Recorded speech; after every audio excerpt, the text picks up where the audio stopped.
Welcome to another episode of the Being and Doing podcast, where I am curious about really interesting people that surround us, their stories, and also how these stories can bring new, exciting perspectives on age-old questions, and also on just simply human problems that we are all faced with.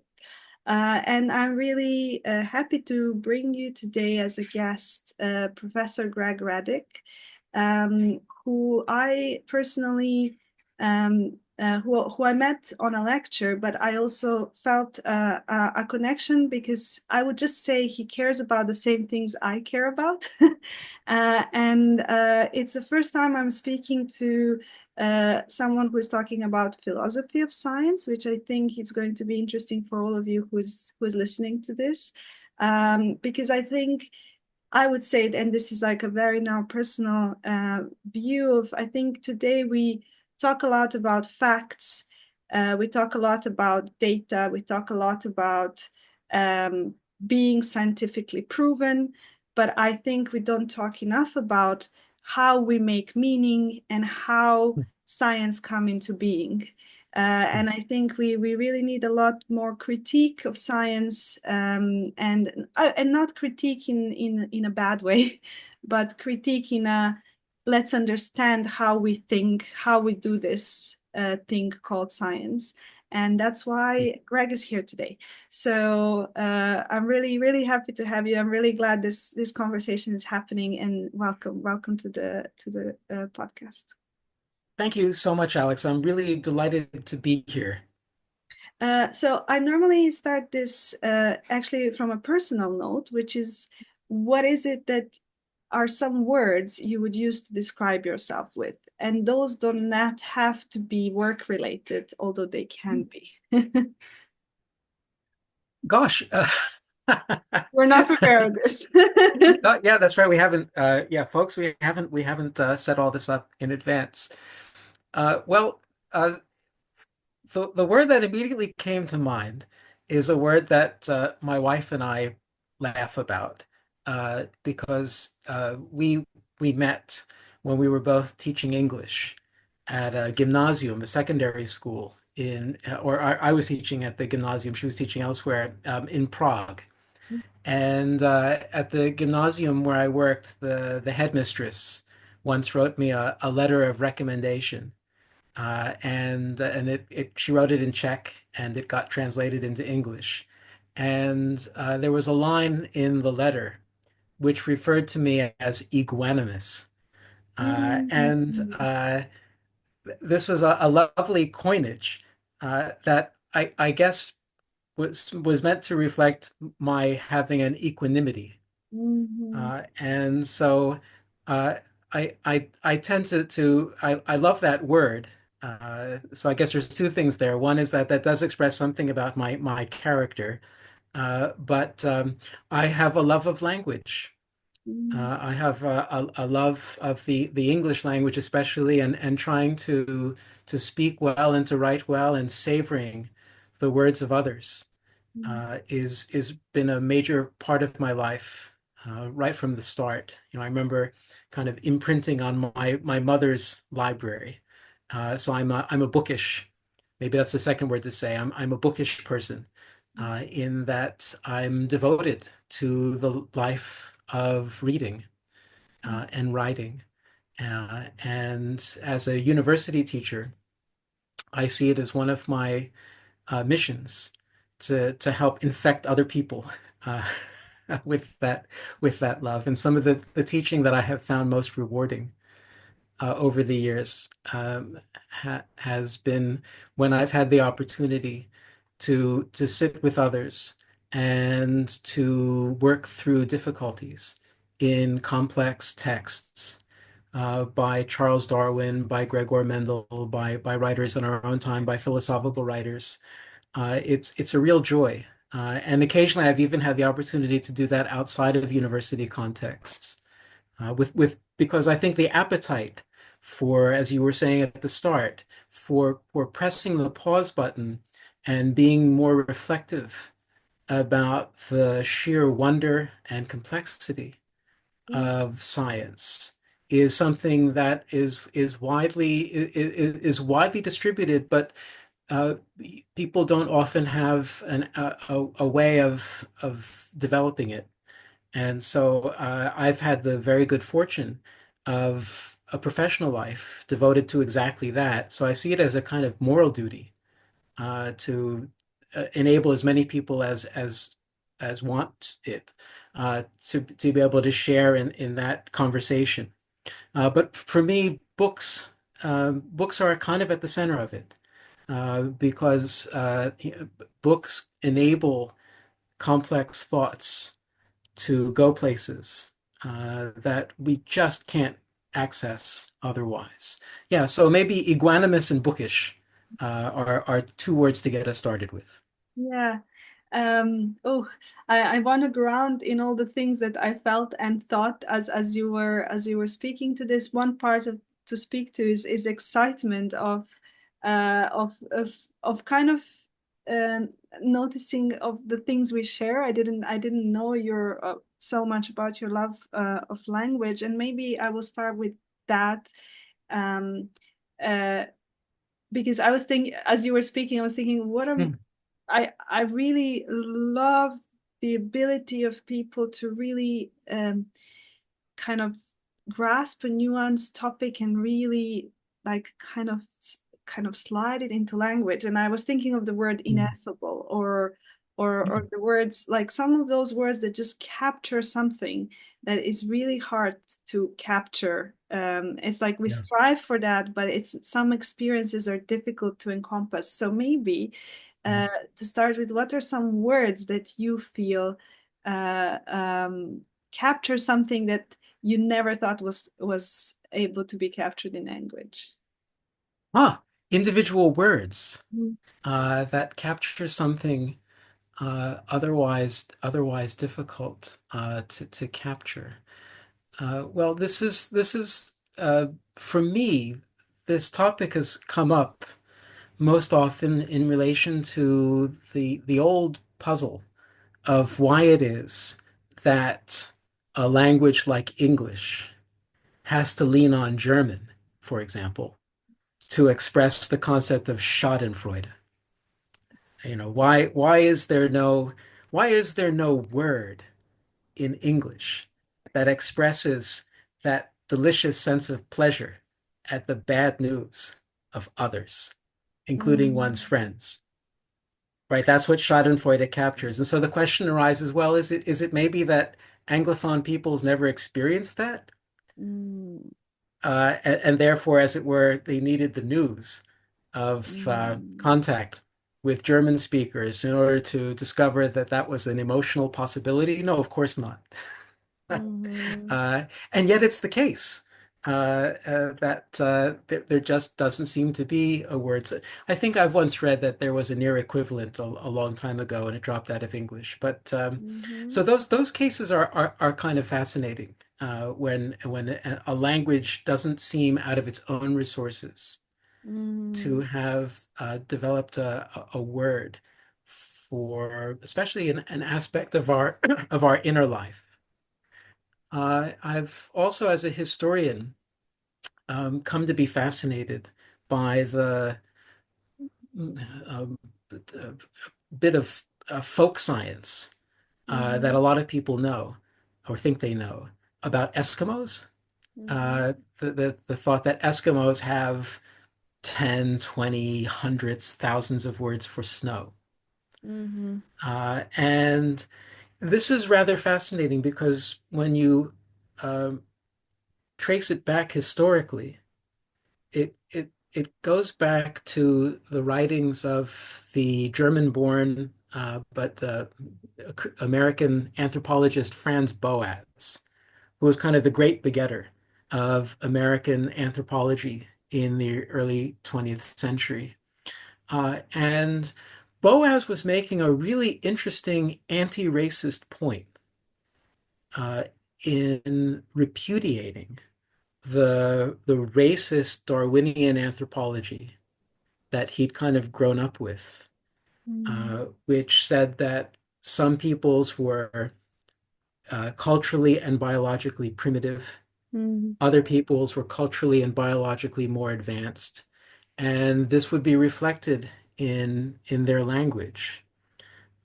And so Boaz made this point that actually the language of the Eskimos has more words for snow in it than Western languages have. Why? Because snow matters Mhm. for them. And likewise, there will be features of our culture which matter for us, and therefore we'll have more words for it. So that thought that our culture makes available to us finer grained or more coarse grained language Mhm. according to the happenstance of what matters in that locale. That's such a fascinating point and a deeply unsettling one in Mhm. a really positive way, in that when you're aware of it, uh, it keeps you alert to Mhm. the ways in which your own language might be limiting your perceptions.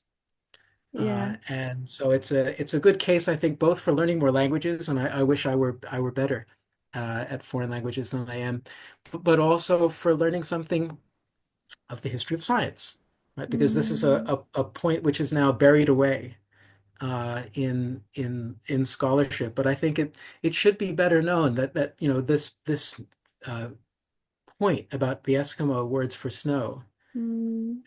is not just a little factoid. It carries with it a kind of deep and important message about Mhm. the history of science and its politics. Mhm.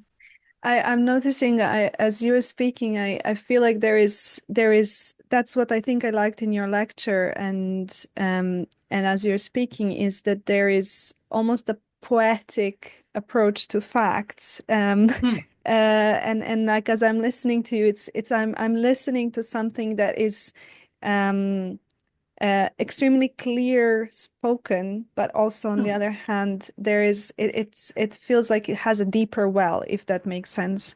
But one thing that I want to say, as you were speaking to this, the Hmm. therapist in me, there is this thing that like the words create worlds, uh, Yes. and I'm also wondering if what you've just said that there was no word in English for I don't know remember Hmm. is Feldenschmerz. How does Schadenfreude. So, Schadenfreude? so that's a new word for you, maybe. Yes, it is. It is. I haven't Yeah. heard it. But I'm thinking, as a therapist, is what is it that maybe we don't really want to like is it that we have less contact or is it that we want to have less contact? It's almost like is it that some things that we don't create language become part Hmm. of our unconscious that we don't want to see or Hmm. Hmm. don't want to deal with? Hmm. um, so I was thinking also along that lines. I mean, if we could approach that, I mean, Yes. I'm just thinking Hmm. uh, how much of collective unconscious creates because we have access only to certain words. Yes. And what an interesting thought. And it would be very interesting to try to not least to be historical about that. Hmm. Uh, uh, One of the points that I make I tried to make in the lecture that we first met at, but also in the book, is that the word gene, which for us carries a lot of associations, not Hmm. least of a kind of determinism, to have the gene for something. Uh, is to be destined to Hmm. manifest certain kinds of character Hmm. properties. And I don't think that those associations reflect anything deep about our psychology. I don't regard it as inevitable Hmm. that we would come to think of bits of chromosome that Hmm. way. I think that there are lots of other areas of biology where people have no trouble with the notion that something becomes what it is because of multiple factors in a kind of causal swirl. So there's a lot of Mhm. contingency. So that's just to say that I think it's really interesting to ask whether there are psychological biases or desires or suppressed desires behind anything we might find linguistically, but we should also be open to the possibility that it might be a happenstance of history, Yeah.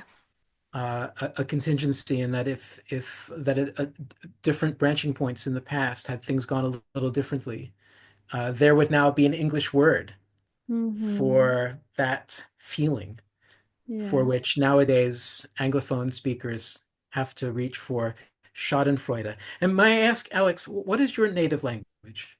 It's Serbian. Well, Serbian. Serbian and Macedonian, which are different. Yes. And I always so I speak French, Spanish, and a bit of Slovak and Wow. English, and so I feel like um, there is something being a dancer, I think, and which is a language in its own. Being a dancer, I think there is something embodied when I move countries. I Huh. can tap into that quite unique experience without having to access words. Um, Oh. and that's something that's what I'm also kind of curious as a therapist as well is not only words but body gestures Mm. Mm. that are also formed as a environmental very Yes. complex thing because I was also thinking for example in Bulgaria no Mm. is you do a nod and Mhm. yes is so I at one point I was reading linguistics and I was reading some anthropological text and someone was um, talking about gestures, and I was thinking, but you'd need a control group for this. What would happen if you would go to a country where they do it completely the opposite? Mm. So I find it fascinating to see how a trait becomes fixed. Yes. And this is you're talking about gene, but Mm. traits, fixed traits can be within cultures, body gestures, Yes. how a trait becomes fixed uh, depending on the surrounding. And maybe we can touch there the topic of disputed inheritance and why was it important for you? Because I think, yeah, there's, and also I always think, when a language dies, a way of seeing the world dies. It's almost it's almost like I feel a deep Mm. sadness when I know that the like language has lost its speakers Yes. because there are some things where I know when I do therapy I just get frustrated when I know this word in Serbian just doesn't quite Mm. make it in Mhm. English. It Mhm. just doesn't. Mm. It doesn't have the same it doesn't evoke the same thing and I wish the person would have felt it. So there is a really beautiful word for a small child in Serbian, which when you say Mm. it, it just it's something that's so loving and naive and beautiful, and it Wow. doesn't really translate into the Uh-huh. words we have for children in English. Ah. Although with a caveat, I do not know Old English, and I obviously don't have all the complexity of. Mhm. Mhm. So yeah, I'm curious where were you going with asking me that, and also like what's Oh, well, it was just to ask whether initially, though you took it in a fascinating direction, whether in Serbian or the other languages there is a word for this feeling of pleasure at the bad news of others. Plainly, it's not Schadenfreude.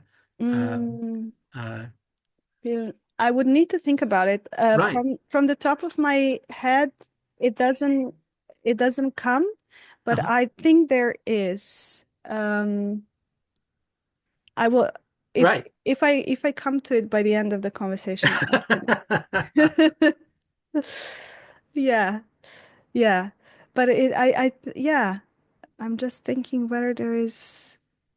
It would not be a word. I think it would similarly be like a syntagm, like a collection of words, Right. like in English. But the point that you touched on about what is lost when a language is lost uh, is a point that bears very directly on the project of the book uh, Mm-hmm. and the lecture that you saw because it's an attempt to recuperate from the past a perspective on inheritance which got lost, Mm-hmm. but which, when encountered now, enlarges our sense of ourselves and possibilities. Mm-hmm. So I have found that to be viscerally true, kind of what you say, that there are options for perception and interpretation, Yeah. which, although in principle available to all of us at any time, in practice we need contact with uh, a live version of it or a once live version of it. Yeah. And so the past, I increasingly think of it this way, that the past is, yes, it's a record of what happened, but it's also a repository of possibilities. Mm. And we don't realize how narrow our conception of the possible is until we bump up against something which enlarges that. And it simply is the case that the past is full of resources Mm-hmm. for enlarging our sense of the possible. And I think it's really important. And it's really important in general, but it's especially important for science.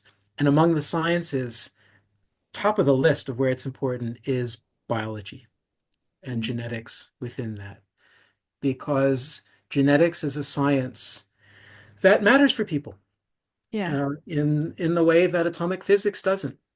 In Mm-hmm. my book, I quote the psychologist Stephen Heine in his book DNA is Not Destiny, which I highly Mm-hmm. recommend. It's a superb book.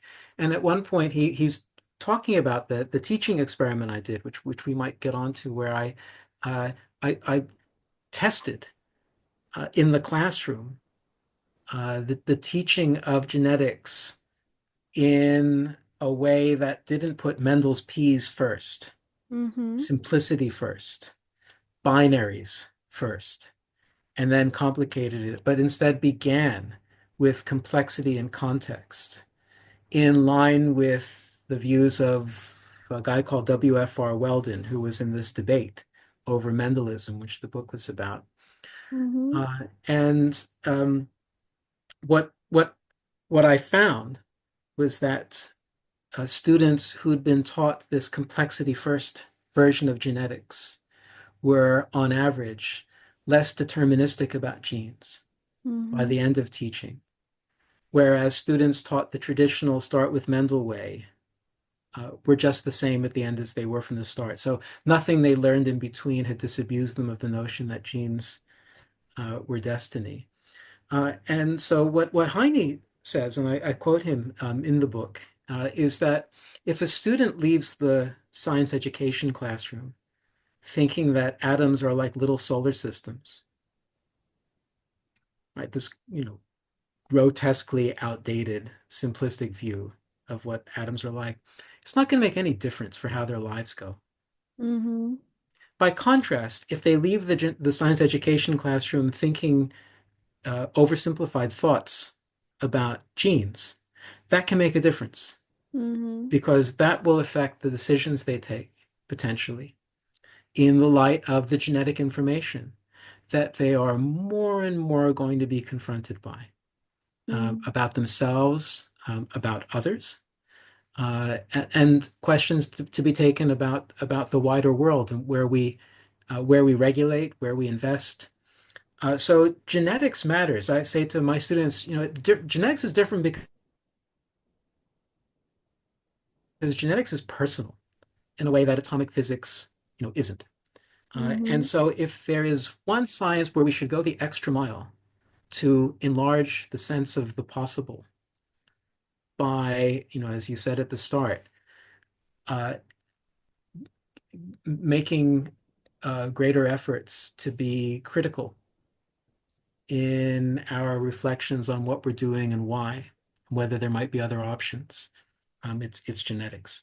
Mm-hmm. Yeah. So yeah, just to round that off, your point about perspectives on the world being uh, particularized in languages and in scientific views, and they can be lost.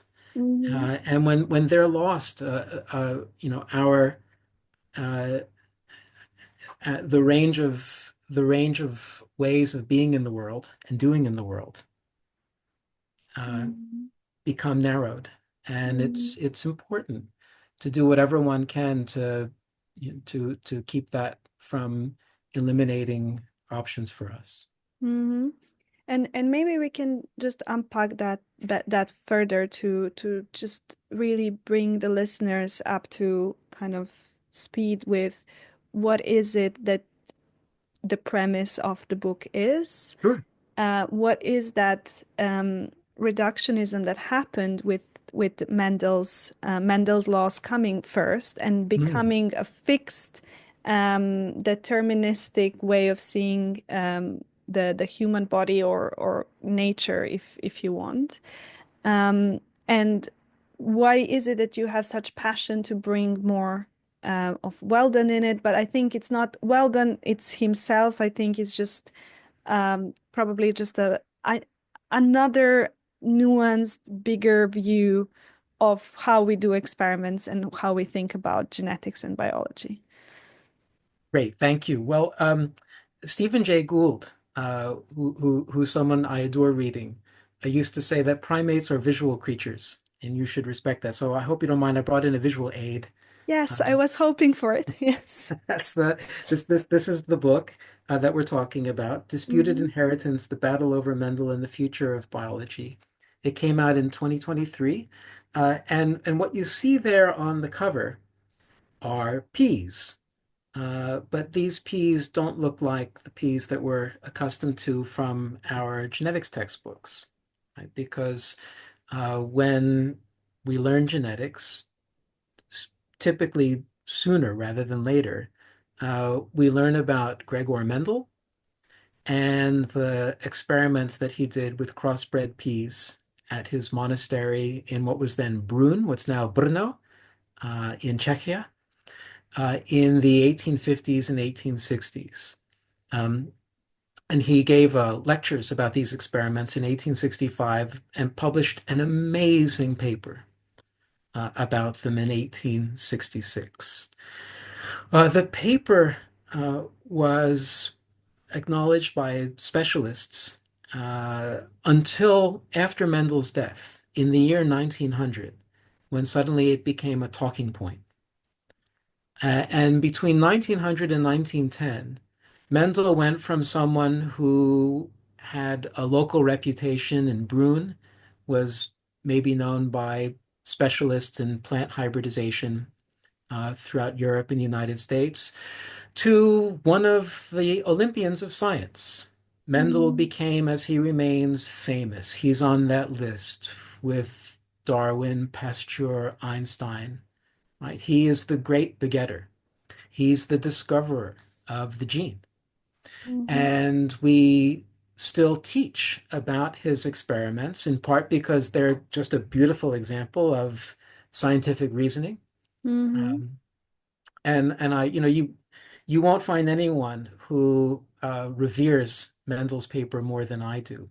So nothing in my book is, as it were, critical of Gregor Mendel. That's not what it's about. Mm-hmm. Um, but uh, but we teach it because it's come to be regarded as the set of experiments in which the gene was discovered. Mm-hmm. And historians have long ago exploded that notion. And I summarize their work and take it a little bit forward in the book. But really, the focus of the book is on the post 1900 period, the period after the rediscovery, as it's called, of Mendel's work. And principally, I concentrate on a debate between two men uh, who had been friends as science students at Cambridge in the 1880s, but the friendship grew more and more strained. And by the time of their disagreement over Mendel, they'd become enemies. One was William Bateson, who was based at Cambridge University and who became the great champion of Mendel's work as changing everything for biology, changing everything for society. Because now that it was known how inheritance works and how it should be studied, namely, it's uh, organized into these factors which determine traits, and you discover these factors through crossing experiments modeled on Mendel's. That's principally what inheritance is about and how you study it. Uh, with that now secure as a foundation, uh, agriculture was going to change, and human society was going to change. And Bateson, in promoting Mendelism, was emphatic that uh, the old emphases on education and sanitation as bringing about permanent improvement in human welfare were going to be seen as part of the sentimental past. The notion that we're familiar with of geneticists saying, you can't handle my truth. My truth is that you are born a certain way.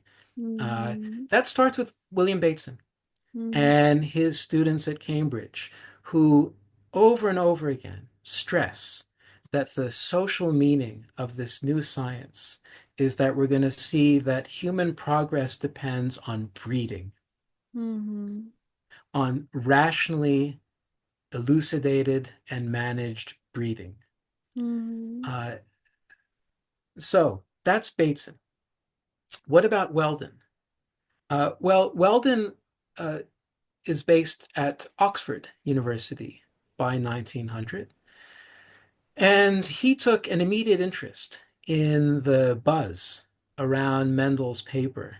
But he soon concluded that there were problems with the Mm-hmm. paper. And in early 1902, he published a critique in which he included the photograph from which this is a detail.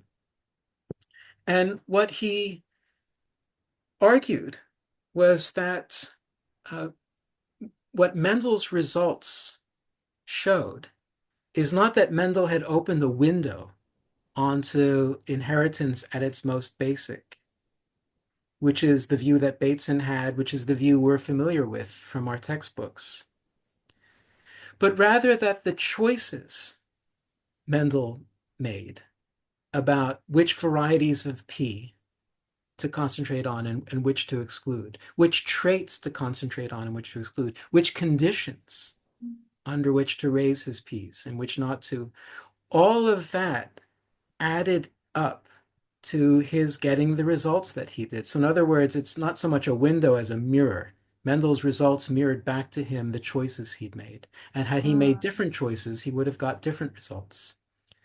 So Weldon documented the huge variety of results that other expert breeders had got, also Mm-hmm. working with crossbred peas.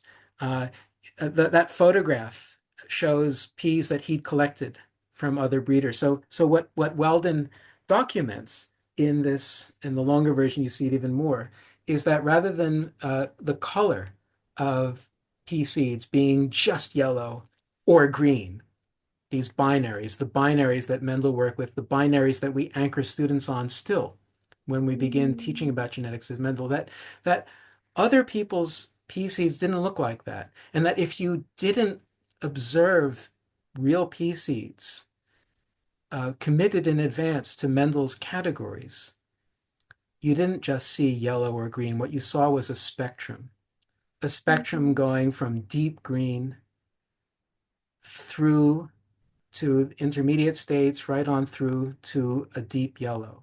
So we observe Mm-hmm. far more variability in the world than a Mendelian exemplar would lead you to expect.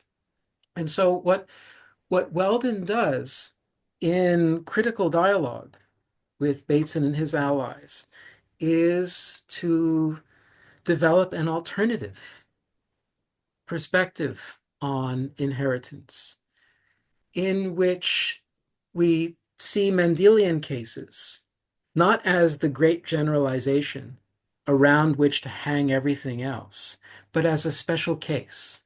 It's not that they don't matter. In fact, Weldon had a lot of respect for what Mendel did. Uh, but they are a special case. They are what you get when you strip out all of the sources of variability internal to an organism and external to an organism that otherwise obtain. And you can learn interesting things when you do that. But what you're learning about is not how hereditary characters in general work. In general, they are multifactorial in their Mm-hmm. causation and enormously variable. And so Weldon develops a perspective on inheritance, which puts at the center, first of all, variability, right? We ought to have a science of inheritance that's true to the variability we actually observe, not to some fictionalized, idealized, oversimplified version of it. Secondly, ancestry, Mm-hmm. in the sense that you don't just inherit a factor for this or a factor for that, you inherit a whole suite of factors, what we now call genetic background. Mm-hmm. And the genetic background can make an enormous difference to what is expressed from a bit of chromosome. And Mm-hmm. Weldon in the early 20th century was already among the, the elite biologists who suspected that chromosomes were in the cells where the bearers of heredity were. So he was already, in a way that Mm-hmm. we recognize, thinking chromosomally about all of that. So a bit of chromosome has its effects on a body in a context. And when you change the context, you can change the effect. Mm-hmm. So variation matters, ancestry matters. Thirdly, environment. So you can think of genetic background as a kind of environment within a body, but Yeah. physicochemical environments matter as well.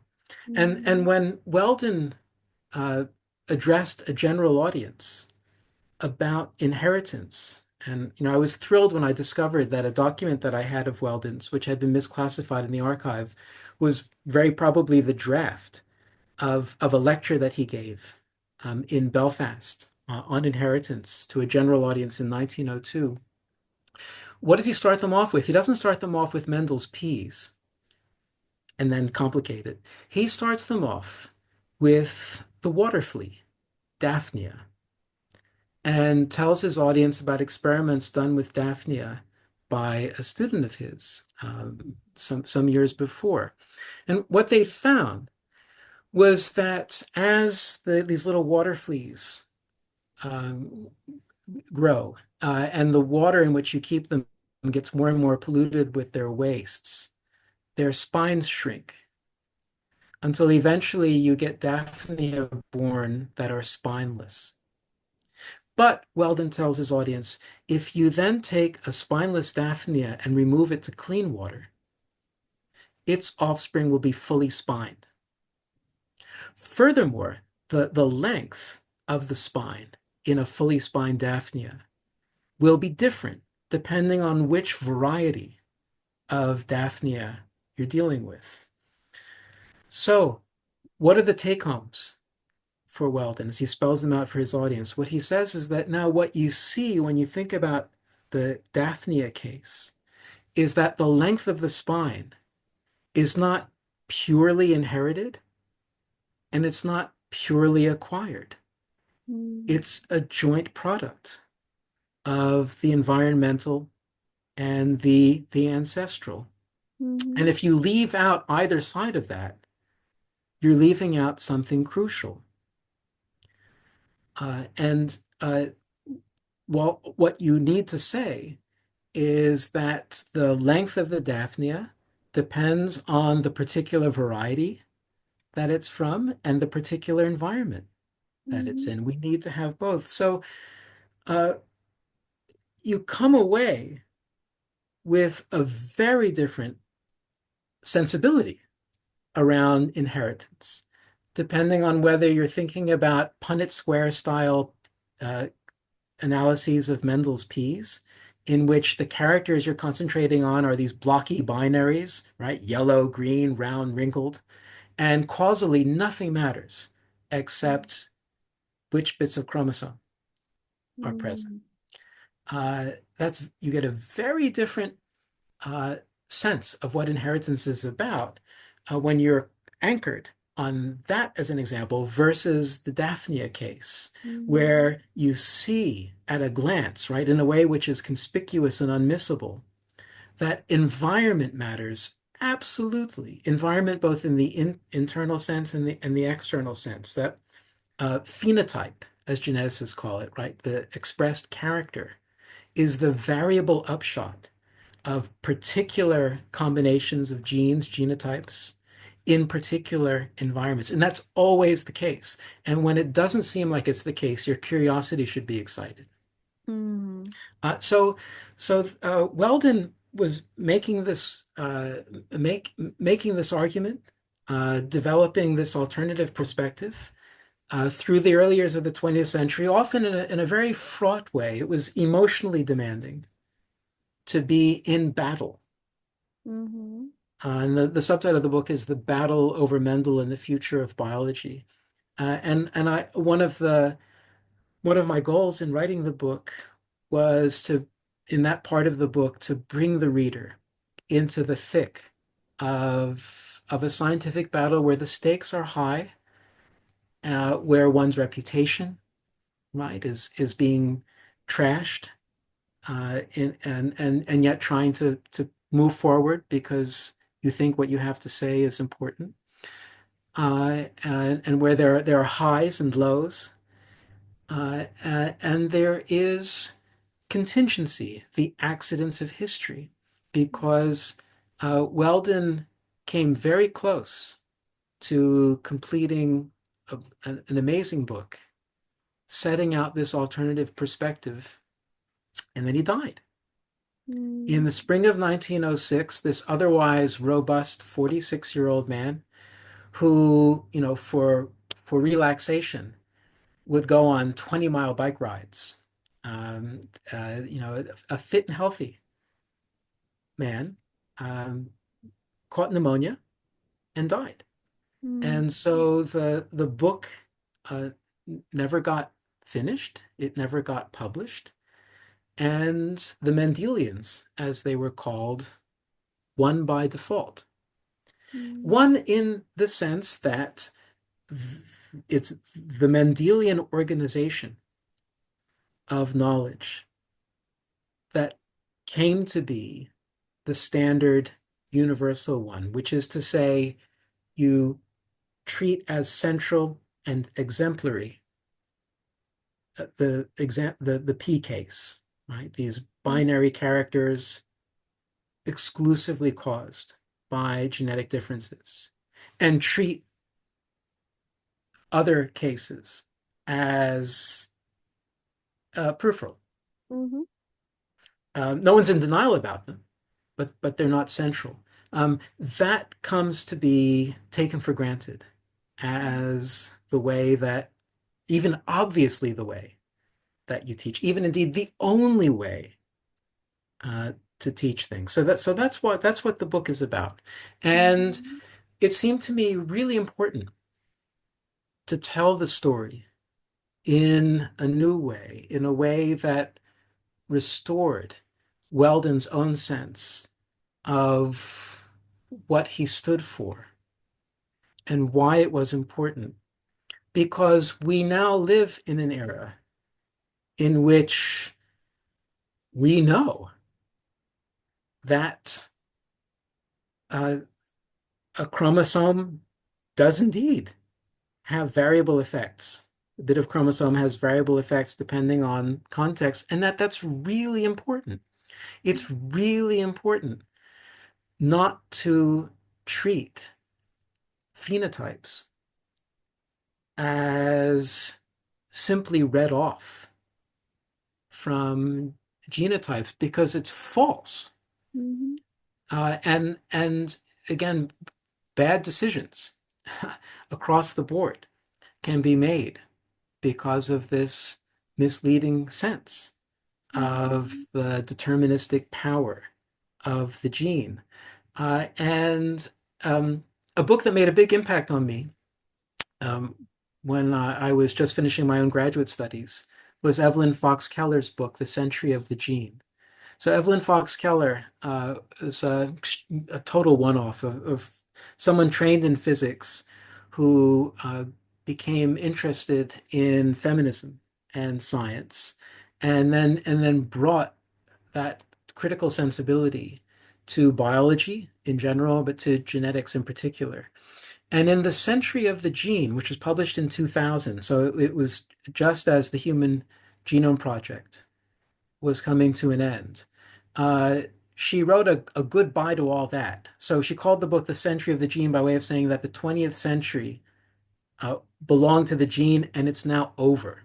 Mhm. Because in the age of genomics, we now know that that concept of this little atom of heredity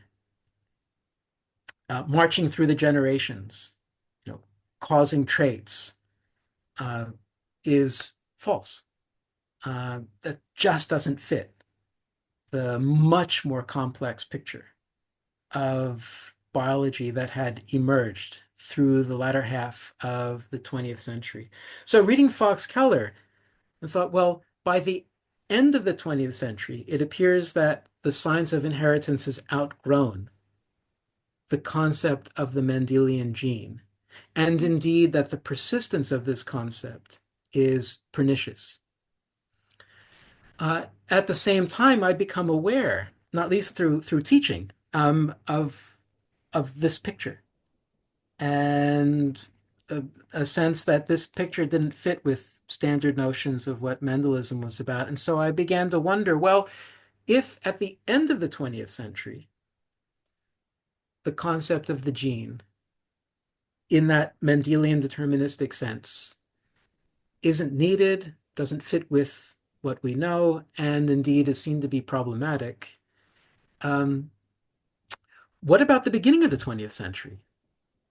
Well, I mean, a story biologists sometimes like to tell themselves is, well, of course, as science has progressed, we've all learned how much more complicated it is. That's science, it advances. And what's so kind of thrilling when you encounter Weldon is that you find that in 1900, there was a thoughtful, well-informed biologist who saw through this right from the start.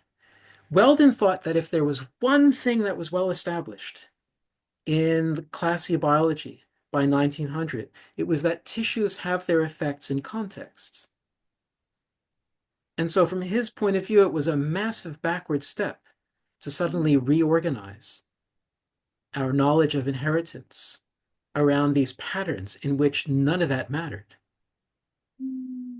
And so once you're aware of that, once you're aware that actually this was well understood, you didn't have to wait to 2000. It was well understood in 1900, and it was well understood by someone who was in a position to do something about it. Someone at the other ancient university in Mhm. England, also a fellow of the Royal Society, uh, with students, with resources. And then you read him, and you think, oh my God, this is brilliant. This is really, Mhm. really good. He's a biologist that biologists can be proud of. Mm-hmm. Really smart guy. So thoughtful, so clear, so interesting. So bringing that back uh, opens up this new sense of possibility. Well, maybe things could have been different Mm-hmm. in the early 20th century. Maybe the 20th century wasn't bound to be the century of the gene. Maybe had things worked out differently in the early 20th century, we might have had from the start what we're now beginning to get, which is a genetics which embraces complexity rather than tries to treat it as something we'll get to one day. Mm-hmm. Yeah, and maybe the teaching experiment So was a way maybe of maybe before you go there, I just wanna what I wanna say to sure. this is that there are, as I'm listening to this, there are three layers of me that are kind of thinking. One of them is, what does this mean for me as a scientist? Mm, Um, and as part of a community that has its own regulations, obviously its own key performance indicators. uh-huh. And so what does it mean for doing science? Hmm. The second thing is, what does this mean for the general public? Which is what I think we were discussing about how much of our own power we strip away Mm, because of these things. And then what does it mean for policies and for pragmatic way of dealing with things? Because as I was reading your book, mm, I just remember, because I obviously I'm in science for like now 15 or so years, mhm. and I kind of see the political, how it is politicized, how are all these constraints and forces shaping the way we do science, with the way we do Yes. experiments. Um, and I also I kind of think I'm almost afraid of the there's no word for this, but Uh-huh. religionization of science, Uh-huh. meaning that it just feels that in this day and age science has replaced what has been religion, like a certain Mm. dogmatic certainties. Yes. Um, and I'm just kind of sitting with, for example, in my way of thinking, I was looking there. There is a Nobel Prize. There is at least two Nobel Prizes for discoveries that are completely false. And so one of them, I think it's is a um, worm theory of cancer. I don't remember exactly the age, and the second one is is lobotomy. Oh, And yes. I think there is sometimes science has this hidden sadism in it, which I'm really afraid of, Yeah. to be honest. Mm. Uh, and I see it. What I feel even sadder about is I see it in therapy conferences, Oh, really? and that freaks me out. Huh. Because in one way, you know, I mean, there is a lot of things, so I don't want to like dilute. But in Please go one ahead. way, there is this idea of something needs to be scientifically proven, which I really I think it's important to be systematic about things and do things with people in a way that will do the least harm, let's say, Hmm. because we know historically what works best. Hmm. Uh, but on the other hand, what I feel like, especially even when I read this, I feel a lot of misinterpretation of science. Mm.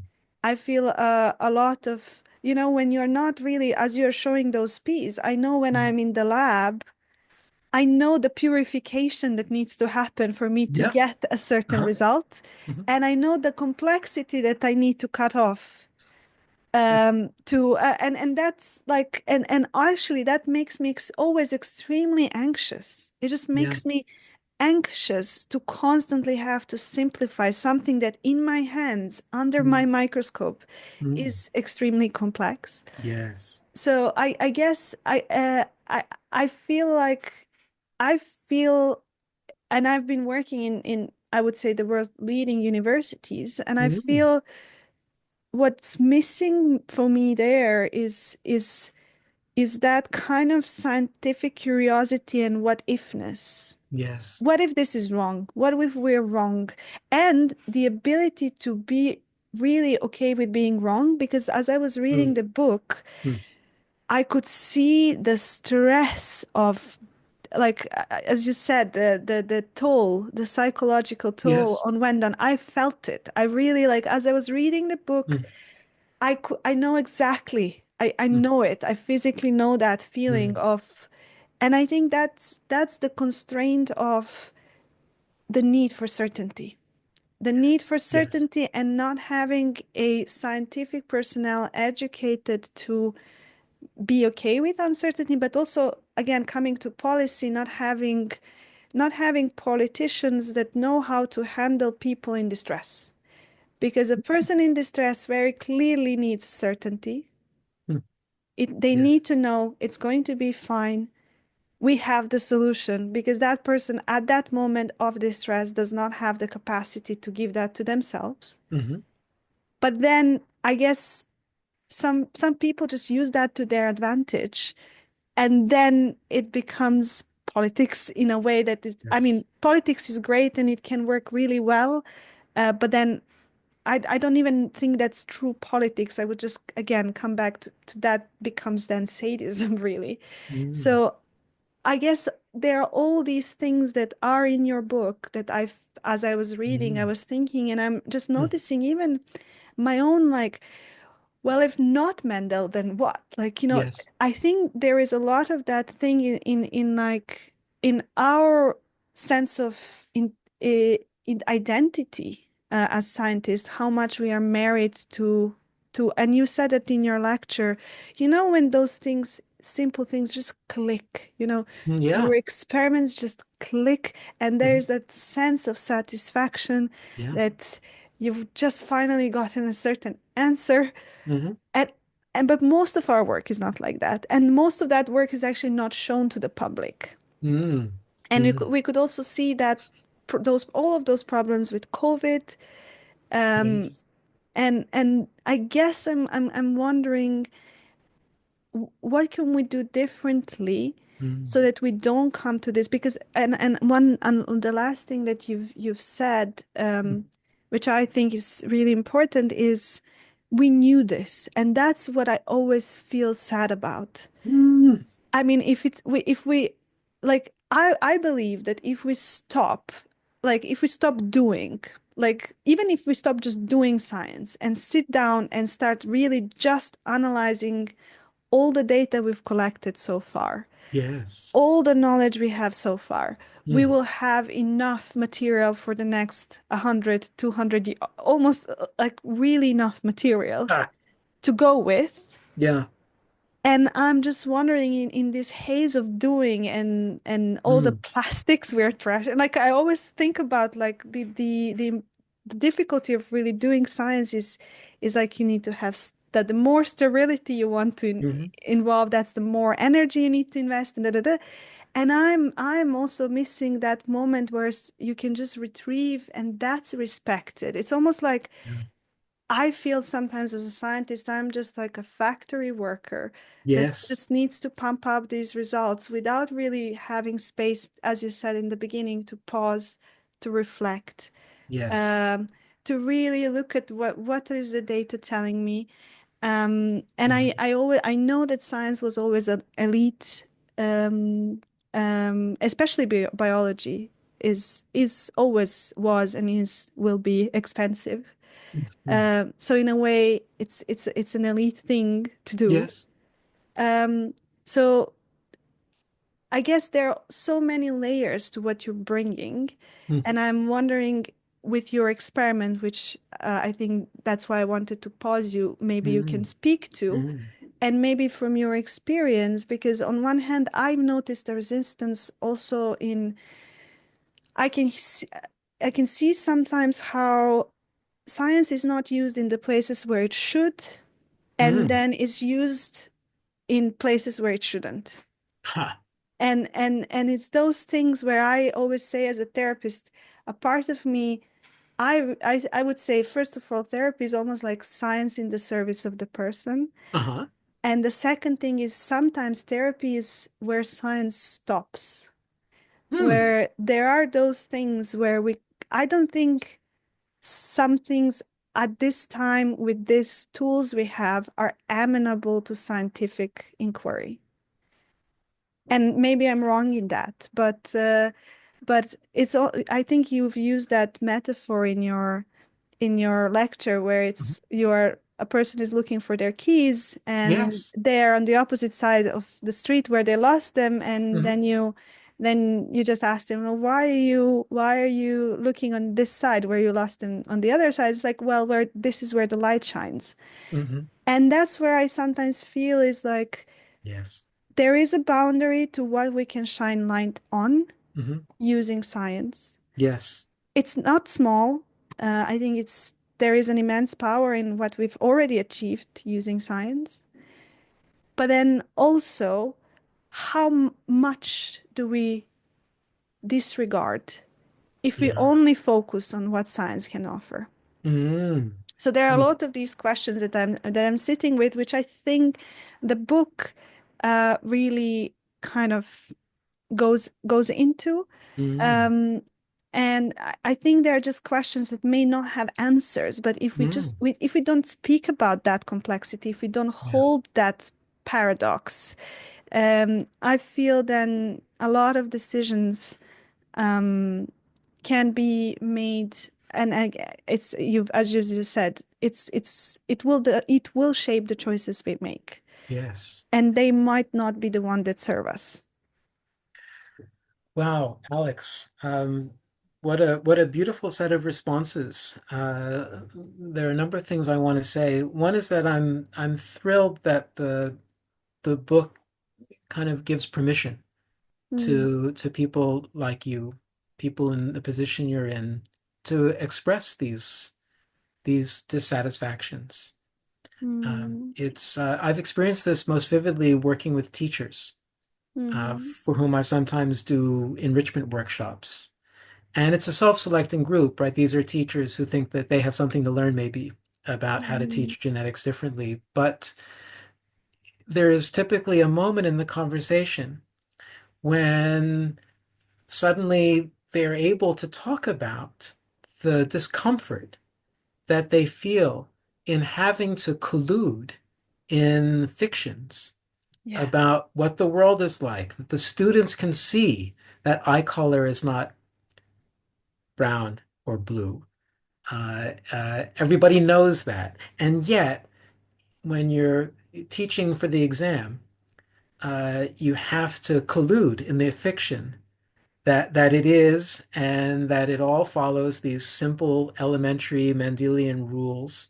Because if you don't do that, the students aren't going to get the right answers mm, on the exam. yeah, And you can't change the exam system tomorrow.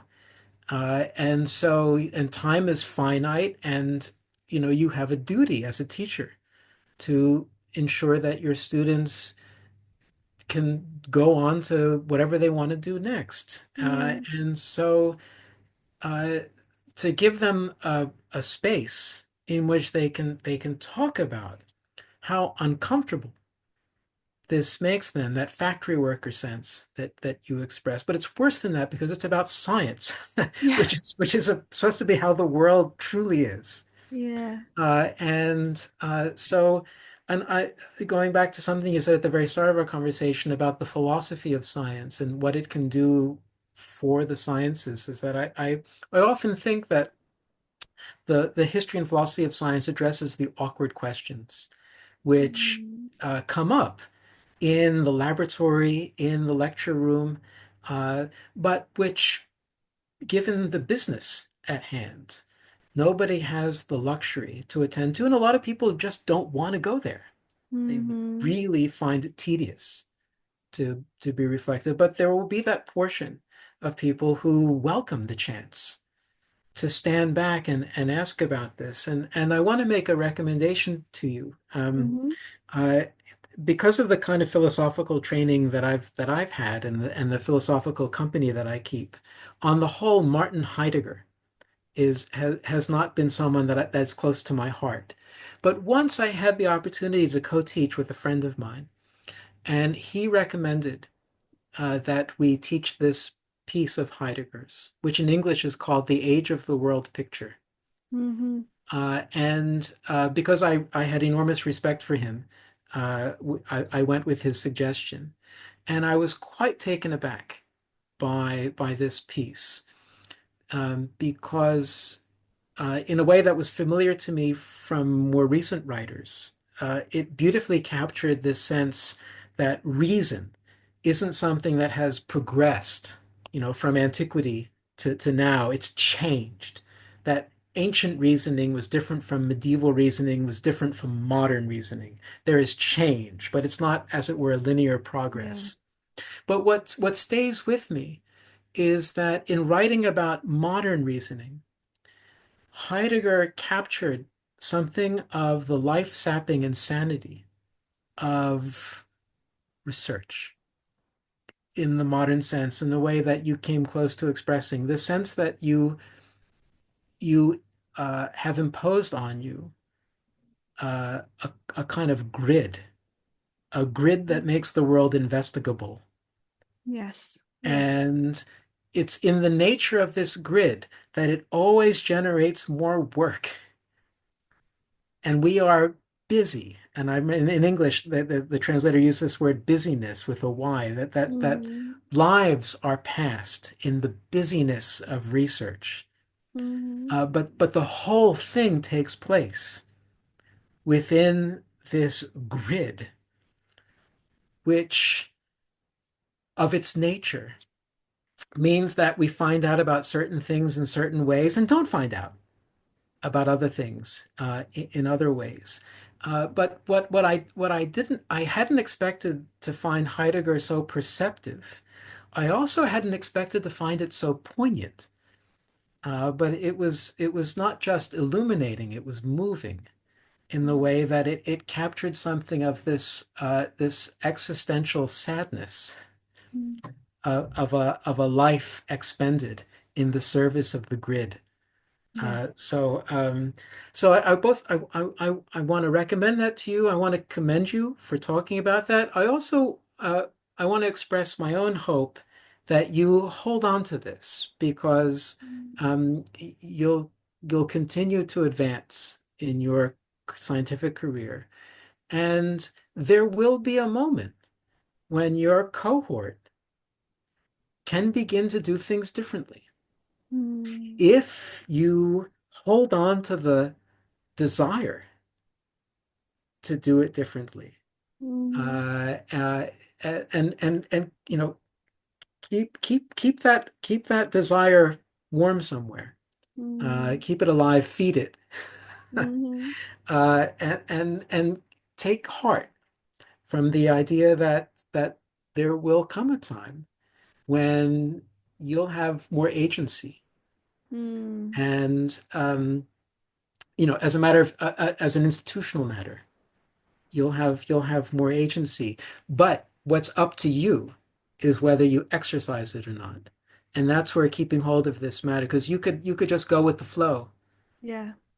That'll make your life easier. So much easier. Yeah. And Yeah. and and again, you expressed this so beautifully. Yeah. The the automatism of science at its worst is so depressing. Mm-hmm. Where the same you again expressed it so beautifully, the sense that there's already so much data which people in the press of career advancement, desperate to get that paper into Nature, to get the replicable results, uh, just leave to one side. Yeah. That if we could only change the culture of science, And this now takes me to your question, first of your questions, which was what would be different scientifically if the book resonates as fully as I hope.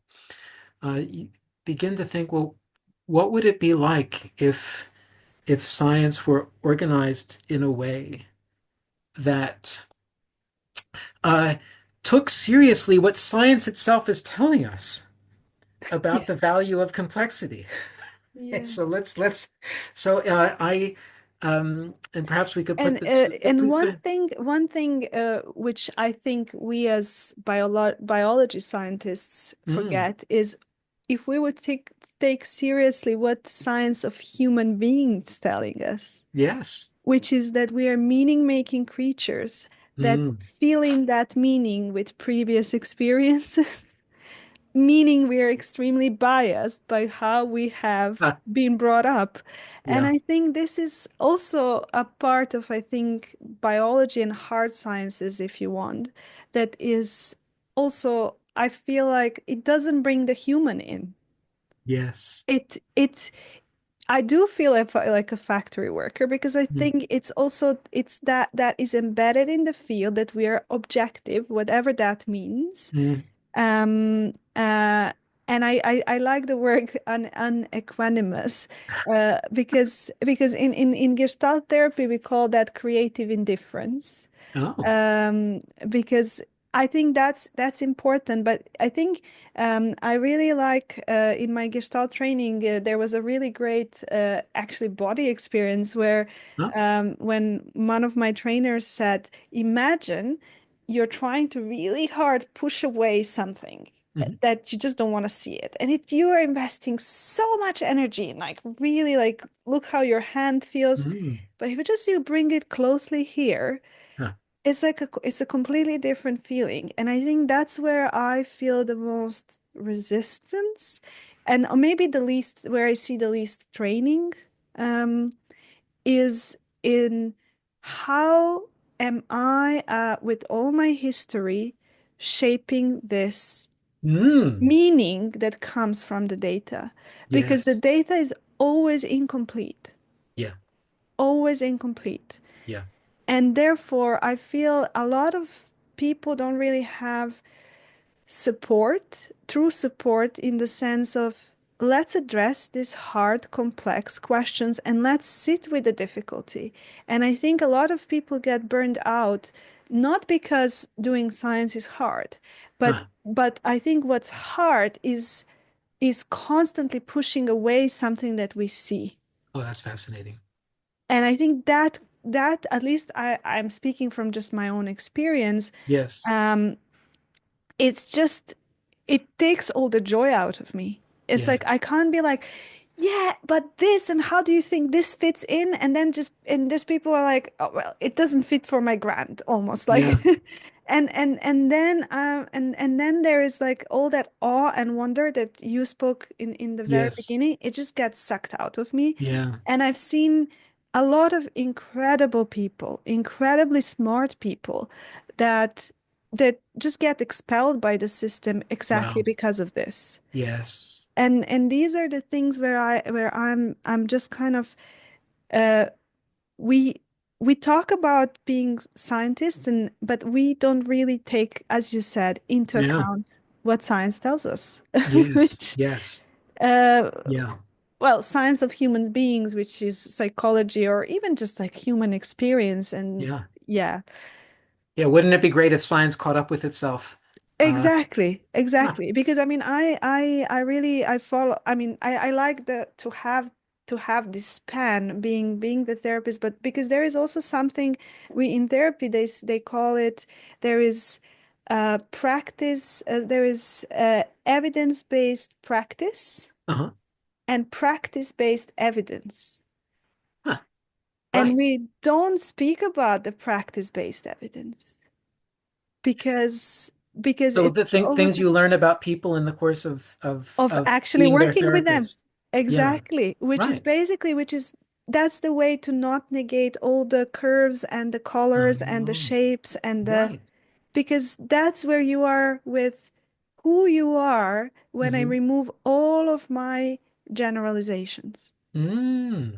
And I honestly feel someone in my podcast said therapy is a stabilizing profession for me because it does involve a lot of knowledge and a lot of generalizations.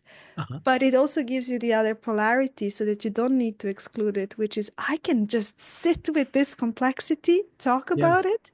Yeah. And I think a lot of people, I think that's burnout. And I think that's burnout in big companies. I think Hmm.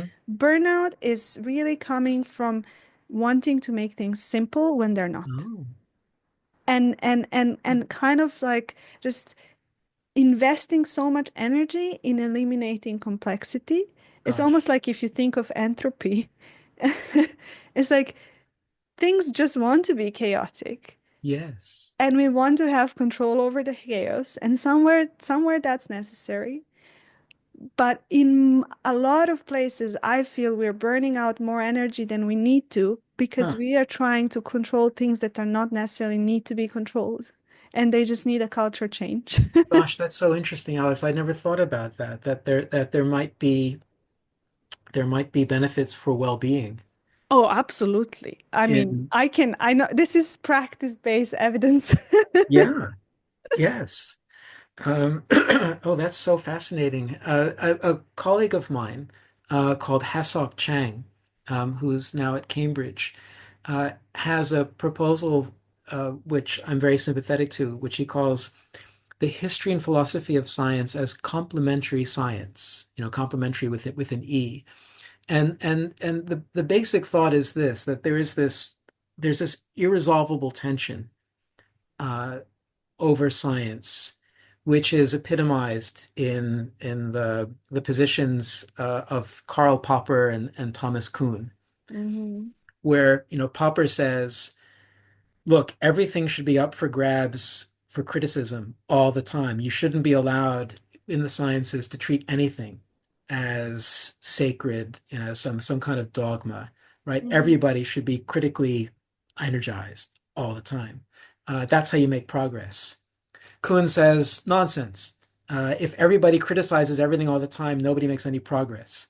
Yeah. There has to be a community which is empowered to shut down certain foundational questions. Because if that doesn't happen, you're never able to get to the investigable questions. Yeah. So, in Kuhn's view, what happens in the history of science is that there are just these periods when scientific communities end up shutting down certain foundational questions with sufficient authority that they're then able to energize other people to build. And as they build, the problems emerge, and eventually there's a scientific revolution, and that's Kuhn's vision. So there's Popper saying, criticize everything all the time. That's how you make progress. Kuhn saying that we can't get progress if everybody's criticizing everything all the time. And Hmm. so both seem right. Yeah. Uh, so how do you resolve this? And Hassock's brilliant proposal, I think, is you do that in just the way we're doing it right now. You bring together the scientist and the historian and philosopher of science, Yeah. and you don't put them in the same room, but you put them next to each other, in the sense that the scientist is enabled to carry on her investigations in the ways that she needs to. That is to say, to make certain assumptions about the world and how it should be studied, and then proceed from there. But next door is the historian and philosopher of science who keeps alive all of those issues that got Hmm. simplified down so that the scientist could carry on with her work. Hmm. And they come and meet for tea. Yeah. Just like And so today. Yeah. that's right. And so the thought is that you get respect for the consensus, which does seem to be indispensable, as Kuhn said, for scientific advance to take place. Hmm. And yet, for it to do so in an ambiance in which, as Popper rightly said, people don't forget that all of that progress is taking place on the basis of all sorts of simplifying assumptions, simplifying maneuvers. Mm. And yeah, that'll buy you a certain kind of progress in a certain kind of way, and that's good. Yeah. But uh, there'll come a time when we want more and different. And it's important to just keep aware of what we're doing. And so yeah, the beauty of this proposal is that the well-being of the scientist is supported by the proximity. The well-being of the scientist, the well-being of science is supported by the proximity of the history and philosophy of science conversation. Mm. So inevitably, I like that thought very much, but I think it's right. Yeah. Uh, yeah, I and mean, in a way, I feel Um, so I'm really lucky to have had that experience because I've grew I so Serbia had an really a lot of things have gone awry, but I huh. think the idea was really great. I was part of a high school student science school Oh, where you basically there were field-based groups, so astronomy, biology, and other things. But also, we were really taught by historians of science, by psychologists, and what? there was also a seminar that I attended, which was called Exploratorium, which was bringing together um, all of us from different all the people that are kind of maybe more into the multidisciplinary, and it was bringing all of us together, and then we were solving basically imaginary questions like how would you get people to Mars? What are all the things that you need to think about? Huh. And like what are all the questions that you need to address in the process? And I think, I know obviously I knew it already then about the work of Thomas Kuhn. We knew about Popper. We Mhm. were indoctrinated in a way in all of that literature, Huh.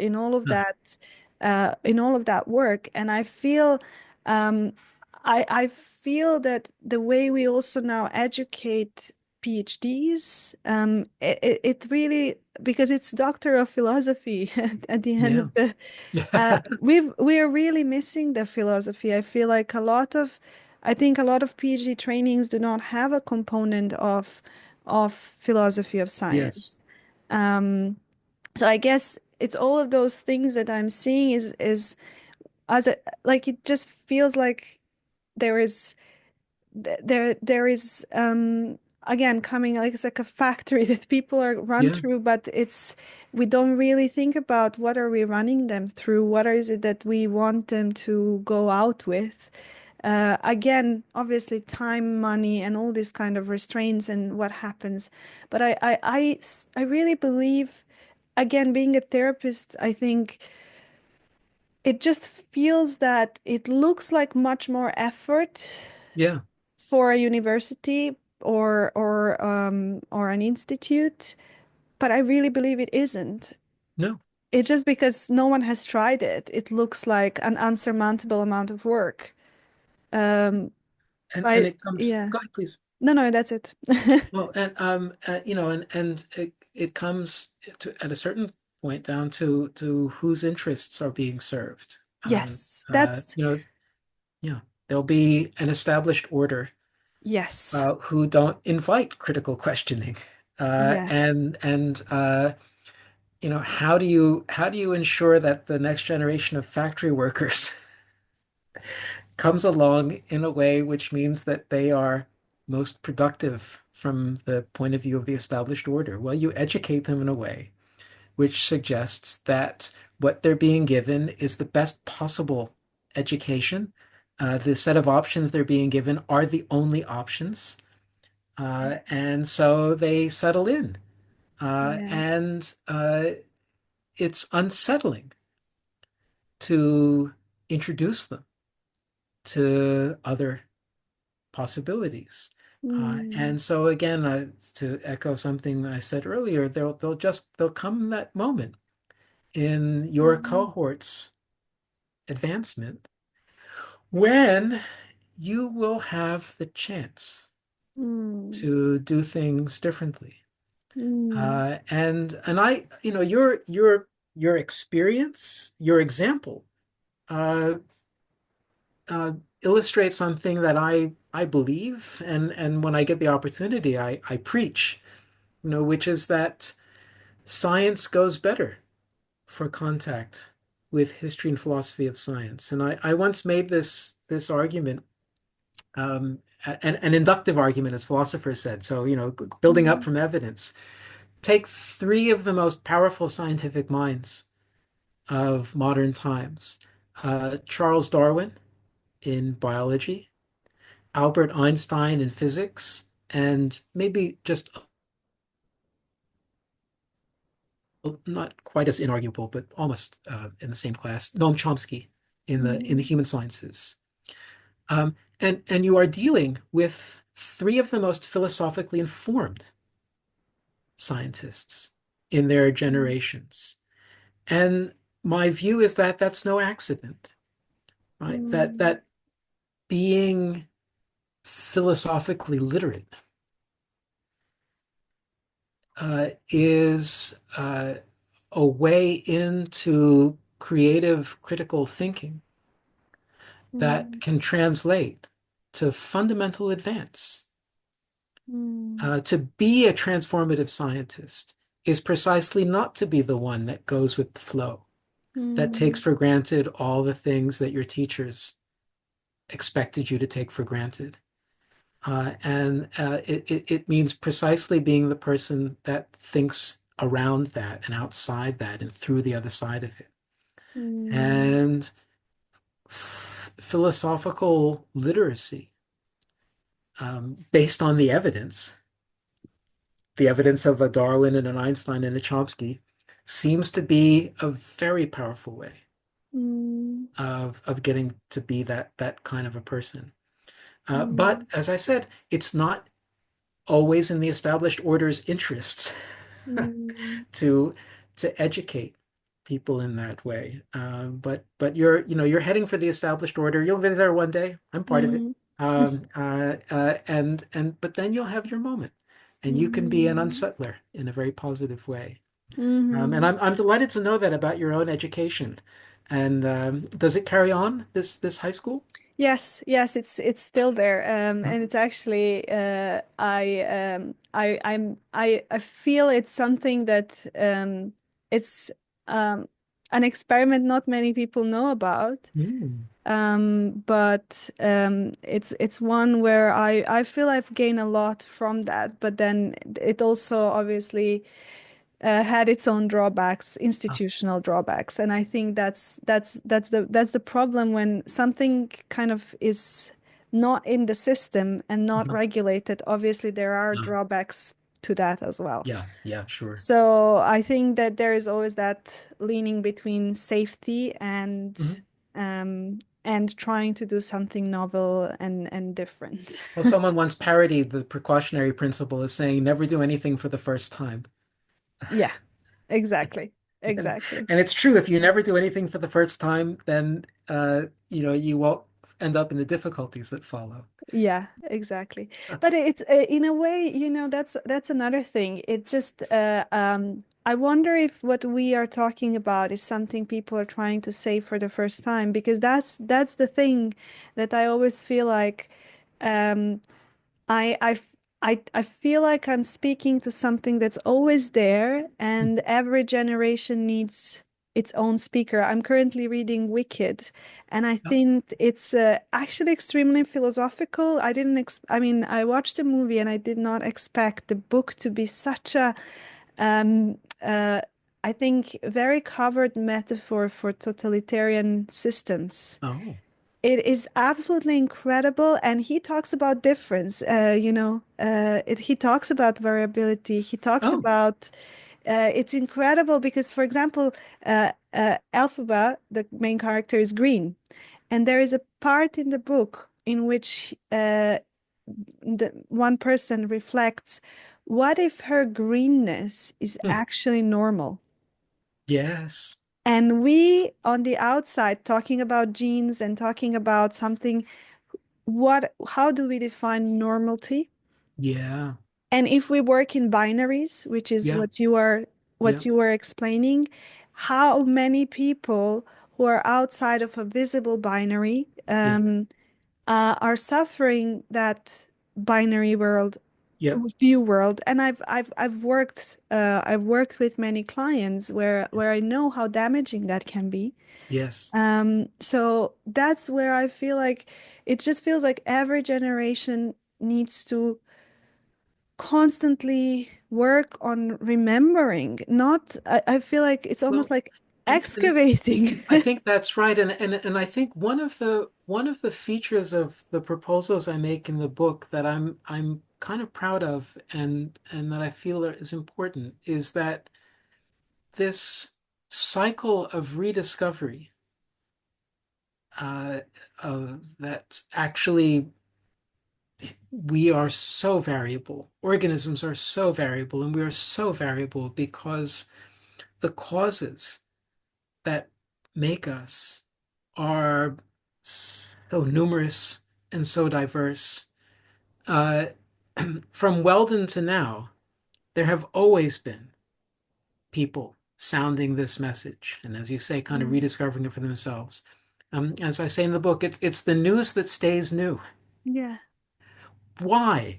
And here I'm an optimist, Mm-hmm. right? That it's the news that stays new because of how we organize our knowledge about inheritance. We Mm, know all this, and yet, year after year after year, back to Mendel and his peas. Well, we don't have to do that. mm, We can begin to teach differently, and it's happening. It's mm, happening in high schools, it's happening at universities. And my hope is that with the change in the way that um, we anchor knowledge of inheritance, it'll stop being the news that stays new. It'll just be something people take for granted. And as you mm. brought out a moment ago, it matters not least for dignity, Yes. that people should not see themselves and others as either normal or not normal. Mm, That is actually one of the most beautiful responses I got from a friend of mine when he saw the cover of my book was, "That's what people are like." It was mm, by way of reassuring me about the response to the book. As I said, well, there are going to mm, be a lot of people who are kind of upset by what I'm challenging. And he said, yeah, but that's what people are like. And we all know that. mm, We are variable. But to to be able to increase, to boost the chances that people are able to experience their difference and to experience the difference of others in a positive way that excites curiosity. Uh, and that's really important. And I think we can do better there. mhm, I've experienced this at firsthand when I've had, because I'm now part of the teaching team in genetics at Leeds. And this I'll tell you the story here, and I'll come back to the student response because uh, that factory worker feeling when it comes, remember this story. So I got an email a few years ago from a colleague at Leeds that I didn't know called Tom Bennett. And he explained that he had been in the audience 5 years before when I had given a talk about my work to the genomicists at Leeds. And for me, it was a talk. There was interesting Q&A afterwards, and I kind of forgot about it. But Tom, bless him, spent the next 5 years thinking about it because, as he explained to me, he'd never encountered anyone with my perspective on Mendelism, anyone who had any difficulties with mm, the emphases on it. And in those 5 years, he went from being a postdoc to being a member of staff who was given the role of teaching introductory genetics. Mm. And he looked at the materials and thought, no. Uh, so he wrote to me, and you don't hear this every day. He said, I concluded that you were right, that it's a disservice to teach students in the 2020s this pedagogy from the 1920s with, add-ons. And invited me to join him in figuring out how we tear up the rule book and teach genetics in a way that's fit and proper for now. And to my Mm. amazement, he told the students this story when we began the first course about changing his mind and deciding to do things differently. So Mm. for the last few years, I give a set of lectures, 3 lectures in our introductory genetics course. And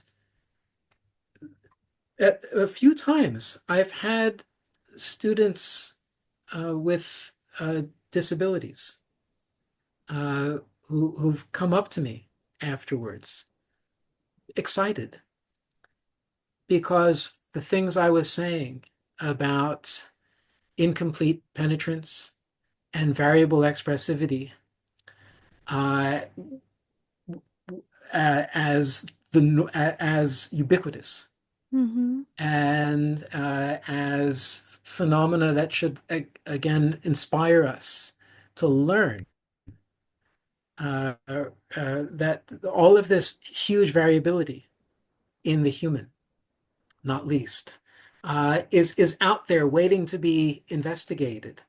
This then, inspired them to come and say that they had just never seen. In the one case, I talked about polydactylism, Mhm. and this young man uh, was from a family where polydactylism ran in the family, and it was variable across every individual. And so to suddenly have that brought out, it's not just one of those things where you say, "Huh, you know, Mhm. I guess it's a little different. Who knows why?" That actually Mhm. it's so interesting that your family has this particular variant and that it expresses itself in the ways that it does. To think that someone like that can see themselves represented in a science classroom uh, in a way that puts a spring in their step. I think that's really, really important. And you're saying that actually it generalizes, Mhm. that we ought to want to give our students, want to give everybody exposure to a version of biological knowledge that empowers them Yeah. uh, and that boosts their sense of dignity. And Mhm. that's achievable. Mhm. We know how to do it, and it's a question of, from this point, of having the will uh, to push through. Um, Mhm. Despite all of the busyness and the pushback, um, and the momentum, and the automatism that you were talking about, just the sheer inertia of science in full flow. It's a Yeah. lot to push back against. Um, but that's why, the likes of us need to stick together, encourage each other, Yes. spread the word, and keep going. Yeah. Yeah, I really I feel seen by what you're saying because my supervisor always tells me if we don't hanging together, we will hang separately. And I think and that's not in a I think I think it's uh there is oh it's part I think we are in that sense a part of the variability and that voice is important in and finding likes where then as you said I think the word dignity is so important because this is even what therapists we talk about people talk about self-love but actually start with self-respect with with dignity. And I think this is such an important point you're making. And that's why I think the work you're doing is important. So maybe now I would like to, I think you've spoke to what teaching this and this is what teaching this can bring to people and how they can feel seen. How do you think this can impact policies? How do you think this can go more into how we make laws and how we talk about disease even, and Mm, maybe even talking about mental health, because that's, I think, another very fixed way of looking at, or maybe sometimes pathologizing diversity and variability. mm. Um, well, uh, one of the most immediate ways in which policymakers affect science is through funding Mm, and through decisions taken about funding. And I think it would be very exciting if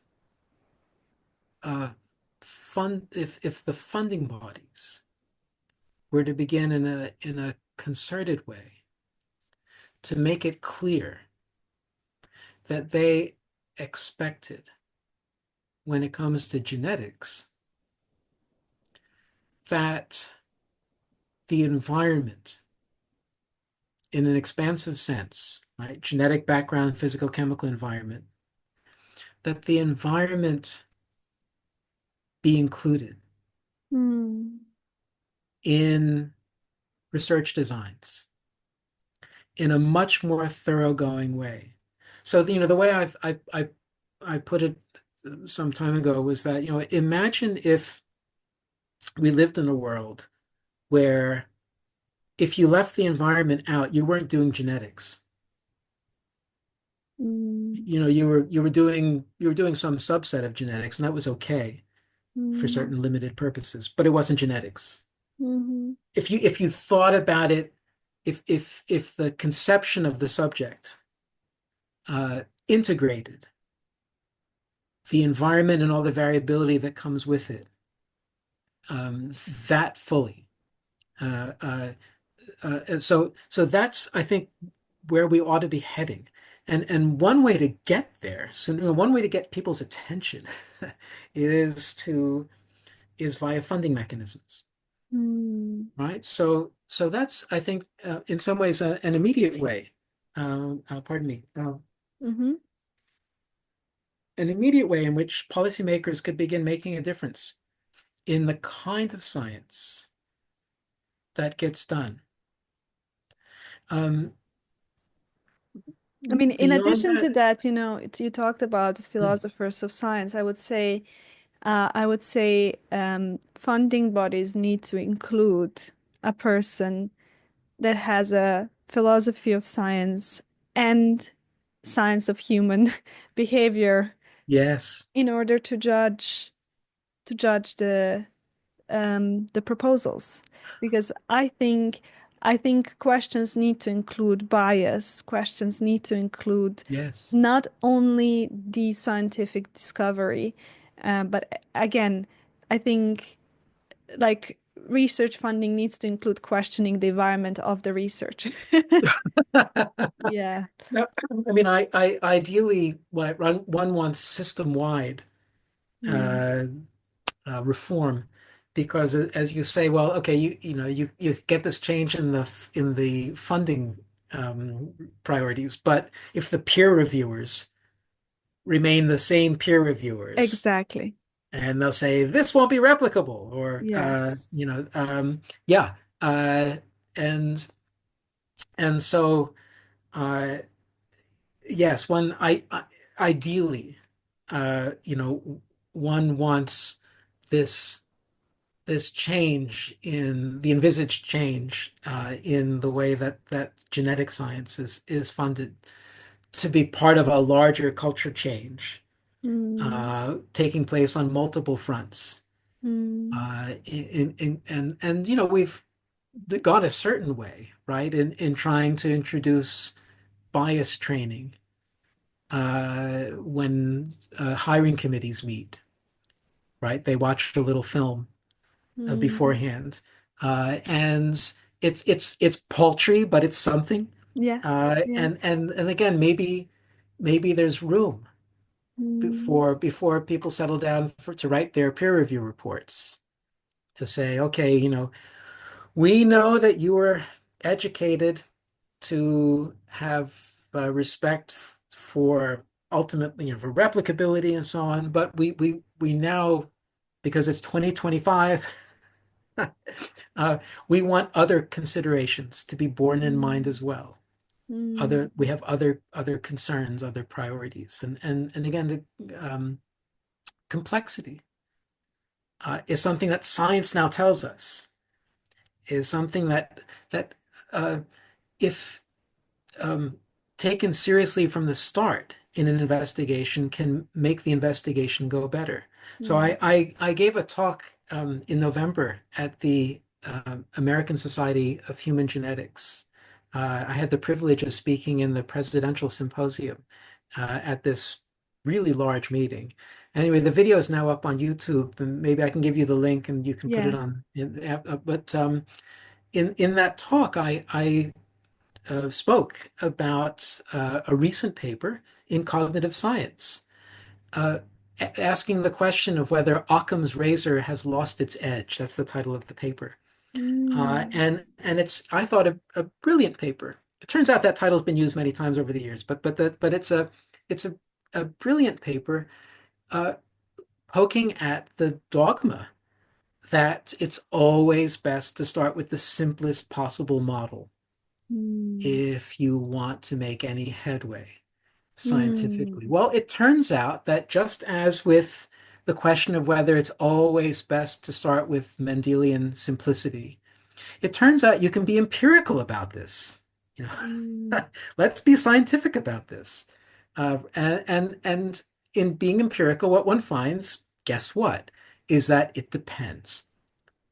Sometimes it's best to start with the simplest possible model, namely in cases where you can be confident that in being maximally simple, you're not eliminating some important relationship. But in Mm. cases where you can't be confident about that, it can be a better strategy for scientific progress to begin with a model that is more complex, which is better able to capture rich structure in the data. And then later on, you can generate simpler models, but those simpler models will be informed by this more complex background. So I was pleased to be able to share with my audience in Denver new scientific results, which should nudge us into thinking Mm. that for the sake of good science,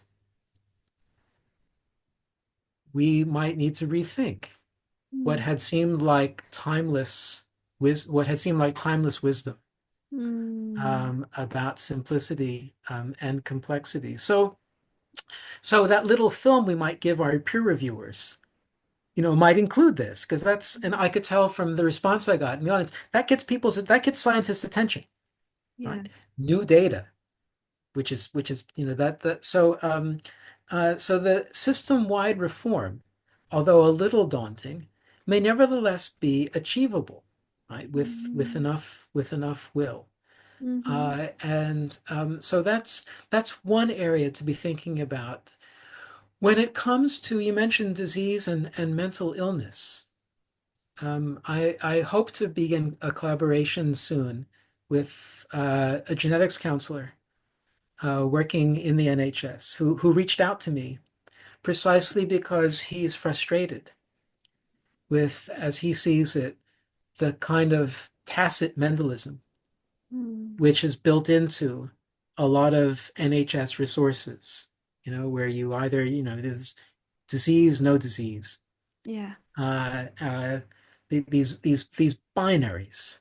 Mm. And one of the one of the things that we want to do is to trial new kinds of material that could be used in the clinical encounter. between the genetics counselor and the patient.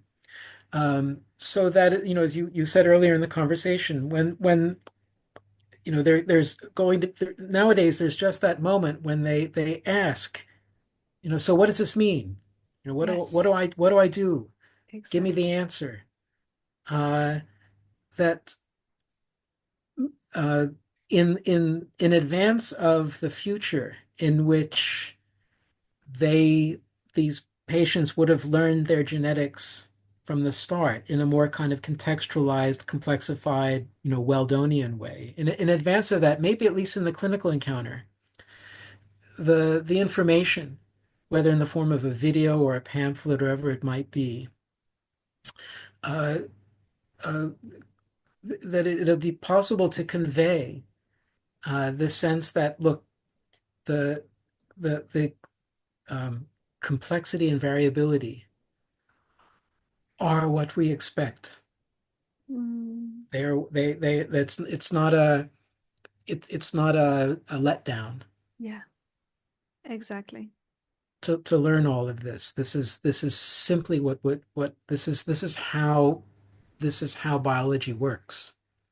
Mm, Uh, that a bit more attention to putting the recipient of this information that they're about to get about their genetics in a frame of mind where they are better able to absorb mm-hmm.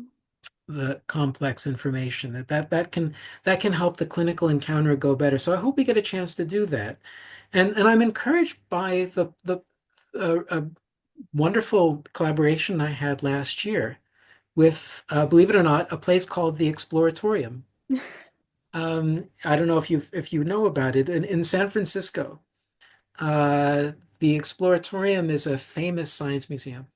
It was set Mhm. up by J. Robert Oppenheimer's brother, a guy called Wow. Frank Oppenheimer, in the 1960s, and it was kind of a pioneering place for science, learning about science in an experiential way, with a body movement kind of a way. Yeah. And so it's the most amazing place, and and the people working on the genetics displays um, got in contact with me because they were revising them in a way that brought them up to date.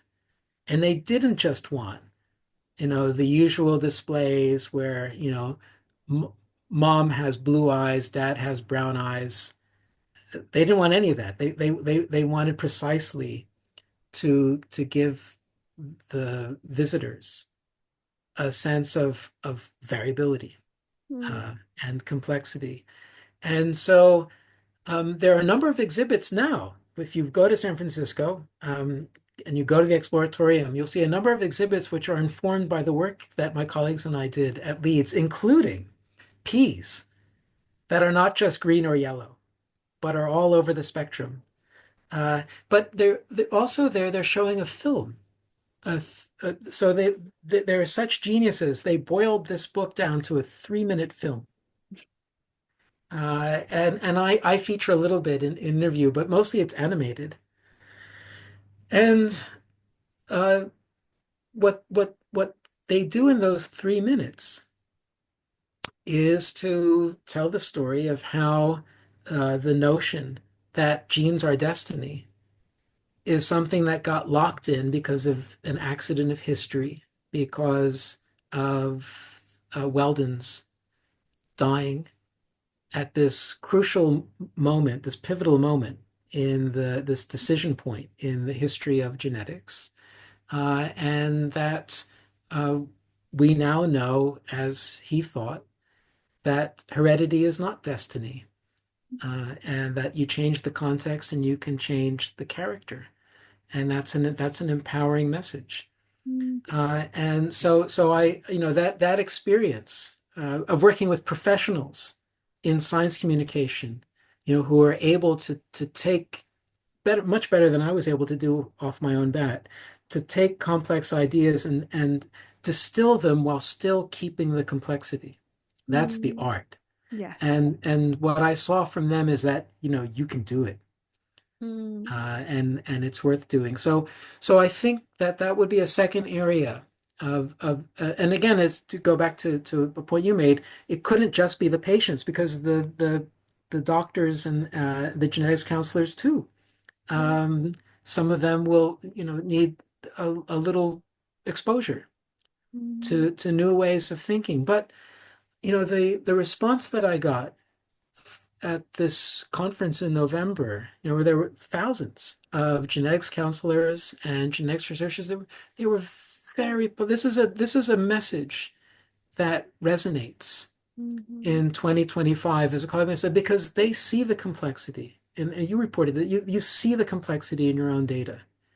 Mm. So to be given a set of conceptual and linguistic tools that enable you positively to make something of that is something that they're I found uh, ready to learn. There's inevitably not everybody, it's not because it's Yes. variable, Yes. Yes.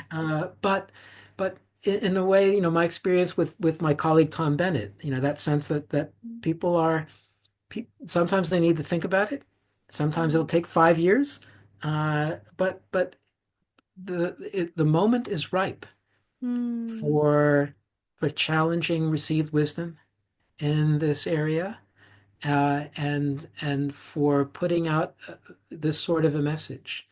Mm. And so I'd like to think that, yeah, if within the NHS, where it must be said there is a lot of momentum right now behind personalized medicine, which is Yeah. a DNA is destiny for all the hype. Yeah. It is, when you look just a little bit beyond the cover story, it's all about DNA Yeah. in a really simple-minded way. And that is actually, I think, what I'm seeing. I think what I there are some I wouldn't know to name the researchers Mhm. at this moment, but there's one researcher I think in Israel in Haifa, I think, and one person in Baltimore, which basically I'm paraphrasing this experiment because I don't remember who the person is, but when they put mice into a nice cage, and they all have artificially induced cancers, Oh. but if they put them in cages where they're not stressed, when they can see less metastasis, they Oh. can see better immune systems. Uh-huh. um, I mean, I can speak to this from just a plain point of energy.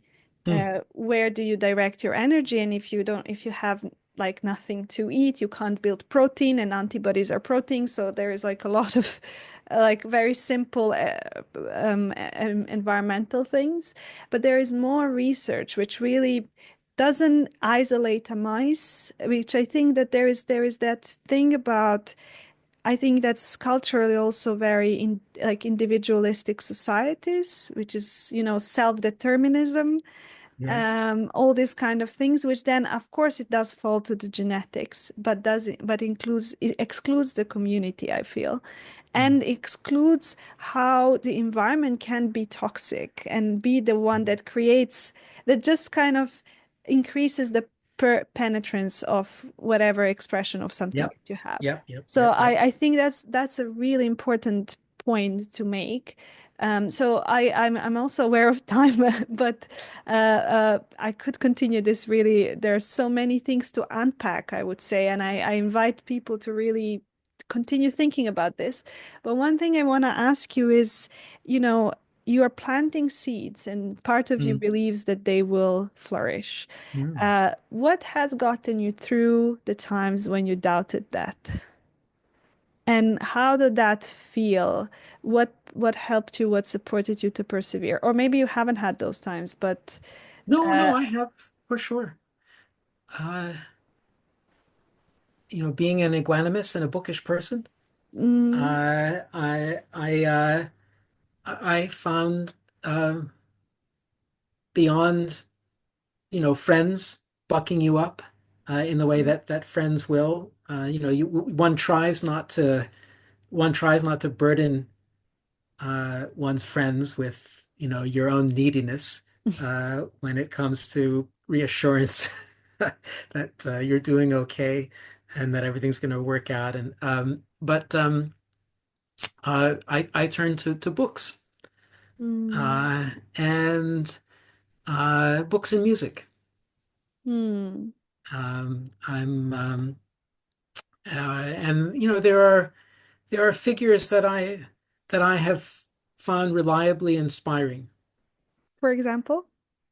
Well, there is someone called George Steiner, Mm-hmm.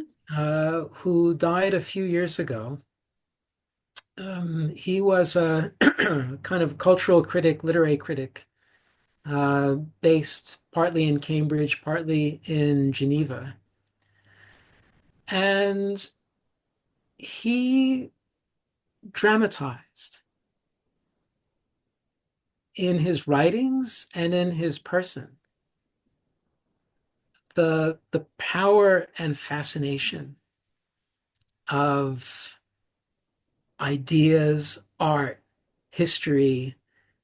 He was a sort of universal figure of learning, and uh, if the mood gets low, uh, sometimes I find a little contact with his work Mm. will pick me up again. He has an essay in particular. He was a reviewer for the New Yorker, Mm-hmm. the magazine in a sort of glory period.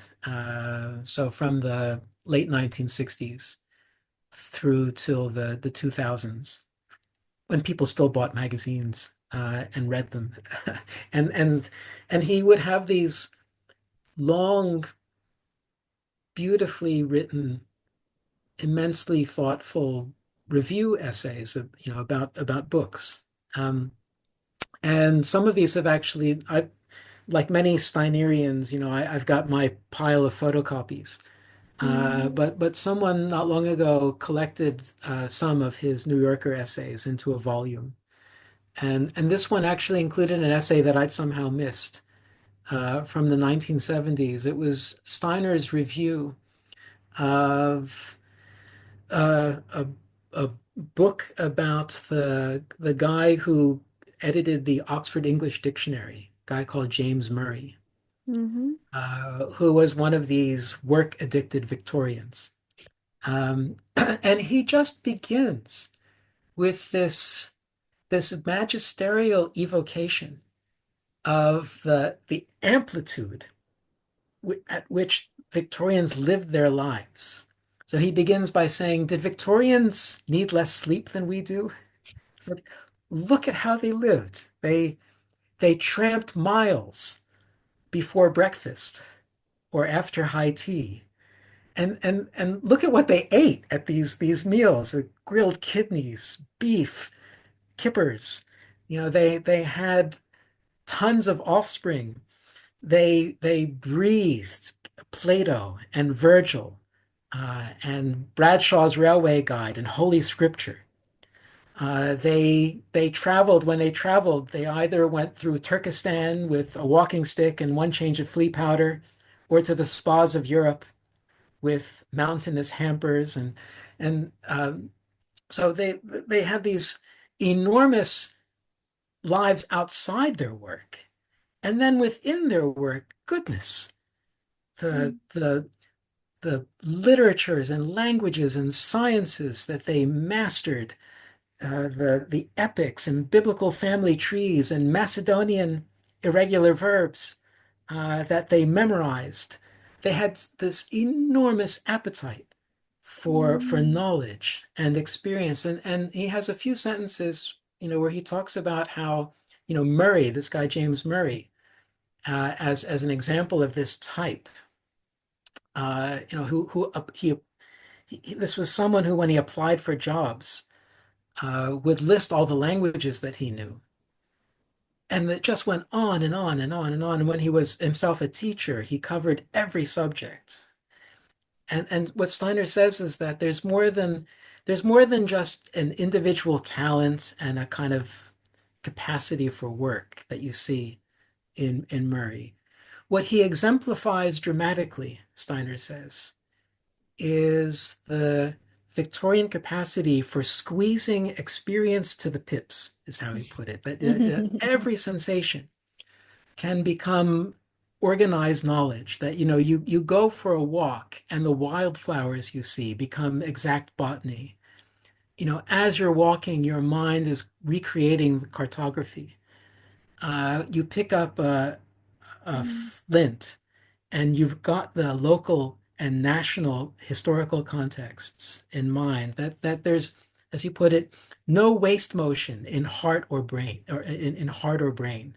Uh, Mm, and so this, I find passages like that just, lift me up, mm, excite me all over again, about the adventure yeah. of learning and being alive. And I'm back. So it usually doesn't take much. But that's my go-to, or one of them. Mm. Yeah, no, I was just thinking about you just described me in the sense of in the sense of um I remember coming to London and just thinking, oh, there is a system that tells me something about the history of these streets and how nice it is to come into a place where you don't know how that system is, but you allow Mm. it to imprint on you and then see how it shapes you, how it's formed, and it's absolutely incredible that, as you said, I do remember creating my own cartography of London Yes. as I was coming and moving, and that's kind of it's really precious. It's really precious, and as I said, as you speak from the beginning, there is something about an embodiment as well Mm. of that in you, maybe. Oh, Yeah. that's kind of you to say. So just to wrap up, is there anything that you feel like, well, maybe you want to ask me as well, but I think it was lovely that it felt like a dialogue. Oh, yes. Uh, but also that you just want to add for people that you feel like we haven't covered. I think we haven't covered a lot, but maybe people will ask us new questions that we can address sometime in the future. But yeah. Well, Alex, this has been such a delight for me, and I've learned a lot from your responses to what I had to say, and I feel that we've both given a fair shake to the book and the lecture where we met. But we also went well beyond that Hmm. in ways that I have found really valuable, and exciting. And I hope anybody who listens and watches will find it to have been time well spent. So thank you Hmm. enormously for your hospitality, intellectual and emotional. Hmm. It's been a real pleasure. Hmm. So one last question I want to ask, which I Sure. like because it addresses the variabilities. Is Hmm. there an absurd thing about you that not many people know about? Something that, you know, no one would connect to you, so it feels so remote, but it's Ah, somehow part of you. an absurd part of me. Yeah. Huh. Something that doesn't fit the image somehow. Oh gosh. Uh, well, um, it's not. Uh, this doesn't quite get to what you asked for, but it comes a little close. Is that there are there are certainly many people in my life who don't know that I'm a bass player, and that Mm, there's a whole sort of wing in the house of me, which is devoted to music, mhm, but particularly to the bass. mm, And so there's a kind of a brotherhood and sisterhood among everybody who plays bass. mm, And so there's a sort of not an alternative, pardon me, version of me, but another part of me, which mm, has nothing to do with the history and philosophy of science, it has a lot to do with variability Mm-hmm. and complexity, but in, so to speak, a different key. Mm-hmm. And so my spare time now, one of my goals is to carve out 20 minutes every day to work on my upright bass playing. Mm-hmm. And particularly, I'm currently working through a transcription of a solo, a solo by a guy called Jimmy Blanton, who died when he was 23. But before he died, he completely revolutionized the role of the bass in jazz music and began playing solos, which were like the solos that horn players were playing. But he did this on this completely different instrument in a completely different register. And it's been so exciting to be Mm-hmm. learning from Jimmy Blanton. So those 20 minutes a day to suddenly find myself absorbed, and it's physical Mm-hmm. as well as aesthetic Yeah. and cognitive. I mean, jazz is such demanding music, Mm-hmm. uh, but part of the challenge is to train yourself to be able to respond in the moment. Yes, it's In music, contextful. that's right. Yeah, and I mean, the best of all, of course, is to not just is to be able to be in a conversation with the other players. Uh, Mm-hmm. I have experienced that fleetingly a handful of times in my life, but I live in hope of of getting better at it. And so, yeah, that's a part of my identity, which I haven't integrated. It's not quite. Yeah, I will continue to ask myself after this conversation what the absurd bit of me Mm-hmm. might be, but that's at least a part of me which isn't, widely known about outside of Mm-hmm. my circle of musical friends. Mm-hmm. But it's actually a really important part of my life, and one that I hope will become more and more so. Mm. And then again, I'm really touched by the way you speak to it. There is something about the awe that I can see every time you speak about something that's really important to you. Oh, thank you. Well, Yeah, no, it's genuine, and yeah, it's kind of miraculous the yeah. way that paper Mm, uh, holds the possibility of these experiences. With someone like Weldon, to find that I'm reading uh, the draft of a lecture that he gave in Belfast in 1902, and it's just brilliant. And suddenly mm, I'm projected into the thought world of this tremendously able uh, scientist, and what a thrill that is. And then in a very similar way, to be looking at a page of notes that Jimmy Blanton played in a recording studio, maybe somewhere in New York in mm, 1942 with Duke Ellington at the piano, and finding that uh, I am transported to mm, those moments when you cease to be cognizant of where you are